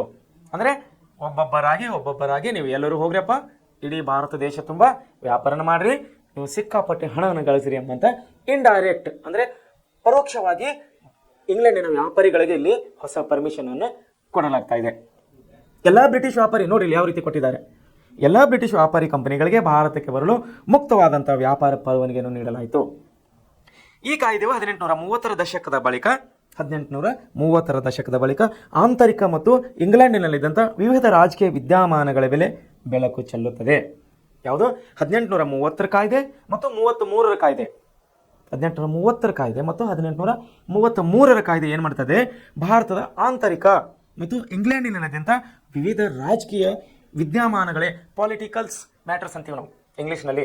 ಪೊಲಿಟಿಕಲ್ಸ್ ವಿಷಯಗಳ ಬಗ್ಗೆ, ರಾಜಕೀಯ ವಿಷಯಗಳ ಬಗ್ಗೆ ಭಾರತ ಮತ್ತು ವಿದೇಶ ಅಂದರೆ ಇಂಗ್ಲೆಂಡ್ ದೇಶದ ಭಾರತೀಯ ವಿಷಯಗಳ ಮೇಲೆ ಏನಾಗ್ತಾ ಇಲ್ಲಿ ಬೆಳಕನ್ನು ಚೆಲ್ಲಲಿಕ್ಕೆ ಈ 1833ರ ಚಾರ್ಟರ್ ಕಾಯ್ದೆನೂ ತುಂಬ ಉಪಯುಕ್ತವಾಯಿತು. ಸೊ ಇಲ್ಲಿ 2 ಚಾರ್ಟರ್ಗಳನ್ನು ನಾವು 4 ಚಾರ್ಟರ್ಗಳ ಕಾಯ್ದೆಗಳನ್ನು ಕಾಣ್ತಾ ಇದ್ದೀವಿ. ಅದರಲ್ಲಿ 2 ಪ್ರಮುಖ ಚಾರ್ಟರ್ ಕಾಯ್ದೆಗಳು ನಮ್ಮ ಭಾರತದಲ್ಲಿ ಬ್ರಿಟಿಷ್ ಆಡಳಿತದಲ್ಲಿ ಪ್ರಮುಖ ಪಾತ್ರಗಳನ್ನು ವಹಿಸಿವೆ. ಒಂದು 1833, ಎರಡನೇದು 1813. ಒಂದನ್ನು ನೆನಪಿಟ್ಕೊಂಡು 1813ರಲ್ಲಿ ಏನಾಗಿತ್ತು? ವಿದೇಶದಲ್ಲಿನ ಚರ್ಚ್ ಮಿಷನರಿಗಳು ಭಾರತಕ್ಕೆ ಬಂದು ಸೇವೆ ಸಲ್ಲಿಸಲಿಕ್ಕೆ ಅವರಿಗೆ ಅಧಿಕಾರ ಕೊಟ್ಟಿತ್ತು.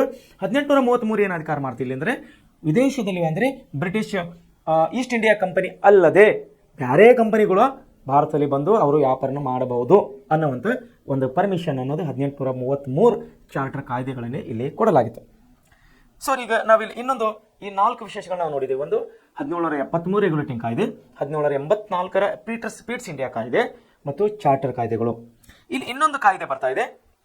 ಏನಂದ್ರೆ ಇನ್ನೊಂದು ಕಾಯ್ದೆ ಏನು ಬರ್ತಾ ಇದೆ ಅಂದರೆ ಬ್ರಿಟಿಷ್ ಸರ್ಕಾರದ ಕಾಯ್ದೆಗಳು 1858, 1947. 1858 ಮತ್ತು 1947 ಬ್ರಿಟಿಷ್ ಕಾಯ್ದೆಗಳು ಅನ್ನುವಂಥ ಇನ್ನೂ ಹೊಸ ಕಾಯ್ದೆಗಳನ್ನು ಜಾರಿಗೆ ತರ್ತಾ ಇದ್ದಾರೆ. ಯಾರು? ಬ್ರಿಟಿಷರು. ಯಾವ ದೇಶದಲ್ಲಿ ಅವರು ರೋಲಿಂಗ್ ಮಾಡ್ತಾ ಇದ್ದಾರೆ ಯಾವ ದೇಶದಲ್ಲಿ ಅವರು ಬಳಕೆಗೆ ತರ್ತಾ ಇದ್ದಾರೆ? ನಮ್ಮ ದೇಶದಲ್ಲಿ, ನಮ್ಮ ಭಾರತ ದೇಶದಲ್ಲಿ. ಅದರಲ್ಲಿ ಕೆಲವು ಪ್ರಮುಖ ಇಲ್ಲಿ ಕಾಯ್ದೆಗಳನ್ನು ಕೊಡಲಾಗ್ತಾ ಇದೆ. ಏನು ಕಾಯ್ದೆ ಕೊಡ್ತಾ ಇದೆ ಅದನ್ನು ನೋಡ್ರಿ. ಬ್ರಿಟಿಷ್ ಈಸ್ಟ್ ಇಂಡಿಯಾ ಕಂಪನಿಯು ದುರಾಡಳಿತ, ನೋಡಿ ಬ್ರಿಟಿಷ್ ಈಸ್ಟ್ ಇಂಡಿಯಾ ಕಂಪನಿಯ ದುರಾಡಳಿತ ಹಾಗೂ ಭಾರತ ವಿರೋಧಿ ಕಾಯ್ದೆಗಳಿಂದಾಗಿ 1857ರಲ್ಲಿ ಸಿಪಾಯಿ ದಂಗೆಯನ್ನು ಇಲ್ಲಿ ಅನುಭವಿಸಬೇಕಾಯಿತು. ಭಾರತದಲ್ಲಿ ಸಿಪಾಯಿ ದಂಗೆಯನ್ನು ಇಲ್ಲಿ ಬ್ರಿಟಿಷರು ಎದುರಿಸಬೇಕಾಯಿತು. ಇದರಿಂದಾಗಿ ಬ್ರಿಟಿಷ್ ಏನು ಮಾಡ್ತು, ಈಸ್ಟ್ ಇಂಡಿಯಾ ಕಂಪನಿಯ ಆಡಳಿತವು ಬ್ರಿಟನ್ನ ರಾಣಿಗೆ ಹಸ್ತಾಂತರಿಸಲಾಯಿತು. 1857ರ ಸಿಪಾಯಿ ದಂಗೆ ಕಾಯ್ದೆಯನ್ನು ಏನು ಮಾಡಿದ್ರು ಇಲ್ಲಿ, ಅಲ್ಲಿ ಬ್ರಿಟಿಷ್ ರಾಣಿಯ ಕೈಗೆ ಈ ಅಧಿಕಾರವನ್ನು ಕೊಡಲಾಗಿತ್ತು. ಯಾವುದು, ಈಸ್ಟ್ ಇಂಡಿಯಾ ಕಂಪನಿ ಬ್ರಿಟಿಷ್ ರಾಣಿಗೆ ಸ್ಥಿತಿ ಹಸ್ತಾಂತರಿಸಲಾಯಿತು. ಈ ಅವಧಿಯಲ್ಲಿಗೆ ಜಾರಿಗೆ ಬಂದ ಪ್ರಮುಖ ಕಾಯ್ದೆಗಳೆಂದರೆ ಭಾರತ ಸರ್ಕಾರ ಕಾಯ್ದೆ 1858, 1861, 1892, 1909, 1919 ಮತ್ತು 1935ರ ಕಾಯ್ದೆಗಳು ಭಾರತದಲ್ಲಿ ವಿವಿಧ ಕಾಲಘಟ್ಟದಲ್ಲಿ ಅಂದರೆ ಸನ್ನಿವೇಶಕ್ಕೆ ತಕ್ಕಂತ ಹಾಗೆ ರೂಪ ತಾಳಿದ ರಾಜಕೀಯ ಬೆಳವಣಿಗೆಗಳ ಹಿನ್ನೆಲೆಯಲ್ಲಿ ಮೇಲೆ ತಿಳಿಸಿದ ಪ್ರತಿ ಕಾಯ್ದೆಯು ಚಾರಿತ್ರಿಕ ಪ್ರಾಮುಖ್ಯತೆಯನ್ನು ಅರ್ಥೈಸುತ್ತವೆ. 1858ರಿಂದ 1847ರವರೆಗೆ ಅಂದರೆ ನಮ್ಮ ದೇಶವು ಬ್ರಿಟಿಷರು ಬಿಟ್ಟು ಹೋಗುವವರೆಗೆ ಸುಮಾರು 58, 61, 92, 1909, 1919 ಮತ್ತು 1935ರಲ್ಲಿ ಜಾರಿಗೆ ತಂದಂಥ ಕಾಯ್ದೆಗಳು ಅತಿ ಪ್ರಾಮುಖ್ಯತೆಯನ್ನು, ಅತಿ ಚಾರಿತ್ರಿಕದ ಅಂಶಗಳಿಂದ ಕೂಡಿದೆ ಅಂತೇಳಿ ನಾವಿಲ್ಲಿ ನೋಡ್ತಾ ಇದ್ದೇವೆ. ಸೊ ಏನದು ಚಾರಿತ್ರಿಕ ವಿಷಯಗಳು, ಏನದು ಪ್ರಾಮುಖ್ಯತೆ, ಈ 1858ರಿಂದ 47ರ ಕಾಯ್ದೆಗಳು ಏನು ವಿಶೇಷತೆಗಳಿವೆ ಅನ್ನೋದನ್ನು ನಾವು ನಾಳೆ ಒಂದು ಅಭ್ಯಾಸದಲ್ಲಿ ನೋಡೋಣ. ಯಾಕಂದರೆ ನಾನು ಬಹಳಷ್ಟು ಕಾಯ್ದೆಗಳನ್ನು ನಿಮ್ಮನ್ನು ಹೇಳಲಿಕ್ಕೆ ಹೋದರೆ ನಾನು ಹೇಳ್ತೀನಿ, ತೊಂದರೆ ಇಲ್ಲ, ಬಟ್ ನಿಮಗೆ ನೆನಪು ಇರೋದಿಲ್ಲ, ಅಂದರೆ ಕನ್ಫ್ಯೂಸಿಂಗ್ ಆಗುತ್ತದೆ. ಯಾಕೆ ಕಾಯ್ದೆಗಳು, ಇವು ರೆಗ್ಯುಲೇಟಿವ್ ಕಾಯ್ದೆಗಳು, ಪೀಟ್ಸ್ ಕಾಯ್ದೆಗಳು, ಚಾರ್ಟರ್ ಕಾಯ್ದೆಗಳು, ಇವು ಕೆಲವೊಂದು ಏನಪ್ಪ ಅಂದ್ರೆ ಪ್ರಮುಖವಾದ ವಿಷಯಗಳಿಂದ ಕೂಡಿವೆ. ಎಕ್ಸಾಂಪಲ್ ಹೇಳ್ಬೇಕಂದ್ರೆ ಏನಾಯಿತು, 1773ರಲ್ಲಿ ಏನಾಗಿತ್ತು, 1819ರ ಚಾರ್ಟರ್ ಕಾಯ್ದೆ ಏನು ಹೇಳ್ತಾ ಇತ್ತು, ಬ್ರಿಟಿಷ್ ಮಿಷನರಿಗಳು ಭಾರತದಲ್ಲಿ ಧಾರ್ಮಿಕ ಸೇವೆ ಸಲ್ಲಿಸಬಹುದು ಅಂತ ಹೇಳ್ತು. 1833 ಕಾಯ್ದೆ ಚಾರ್ಟರ್ ಕಾಯ್ದೆ ಏನು ಹೇಳ್ತು, ಓನ್ಲಿ ಈಸ್ಟ್ ಇಂಡಿಯಾ ಬಿಟ್ಟು ಬೇರೆ ಕಂಪನಿಗಳು ಕೂಡ, ಬ್ರಿಟಿಷ್ ಕಂಪನಿಗಳು ಕೂಡ ಭಾರತದಲ್ಲಿ ವ್ಯಾಪಾರ ಮಾಡಬೇಕಂತ ಹೇಳ್ತಾ ಬಂತು.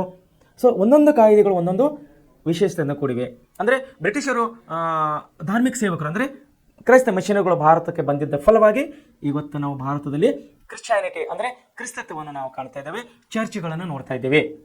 ಅದಕ್ಕಿಂತ ಮುಂಚೆ ಚರ್ಚ್ಗಳನ್ನು ಇದ್ದಿಲ್ಲ, ಅಥವಾ ಅವರ ಧಾರ್ಮಿಕ ಸೇವೆ ಅನ್ನೋದು ಇದ್ದಿಲ್ಲ.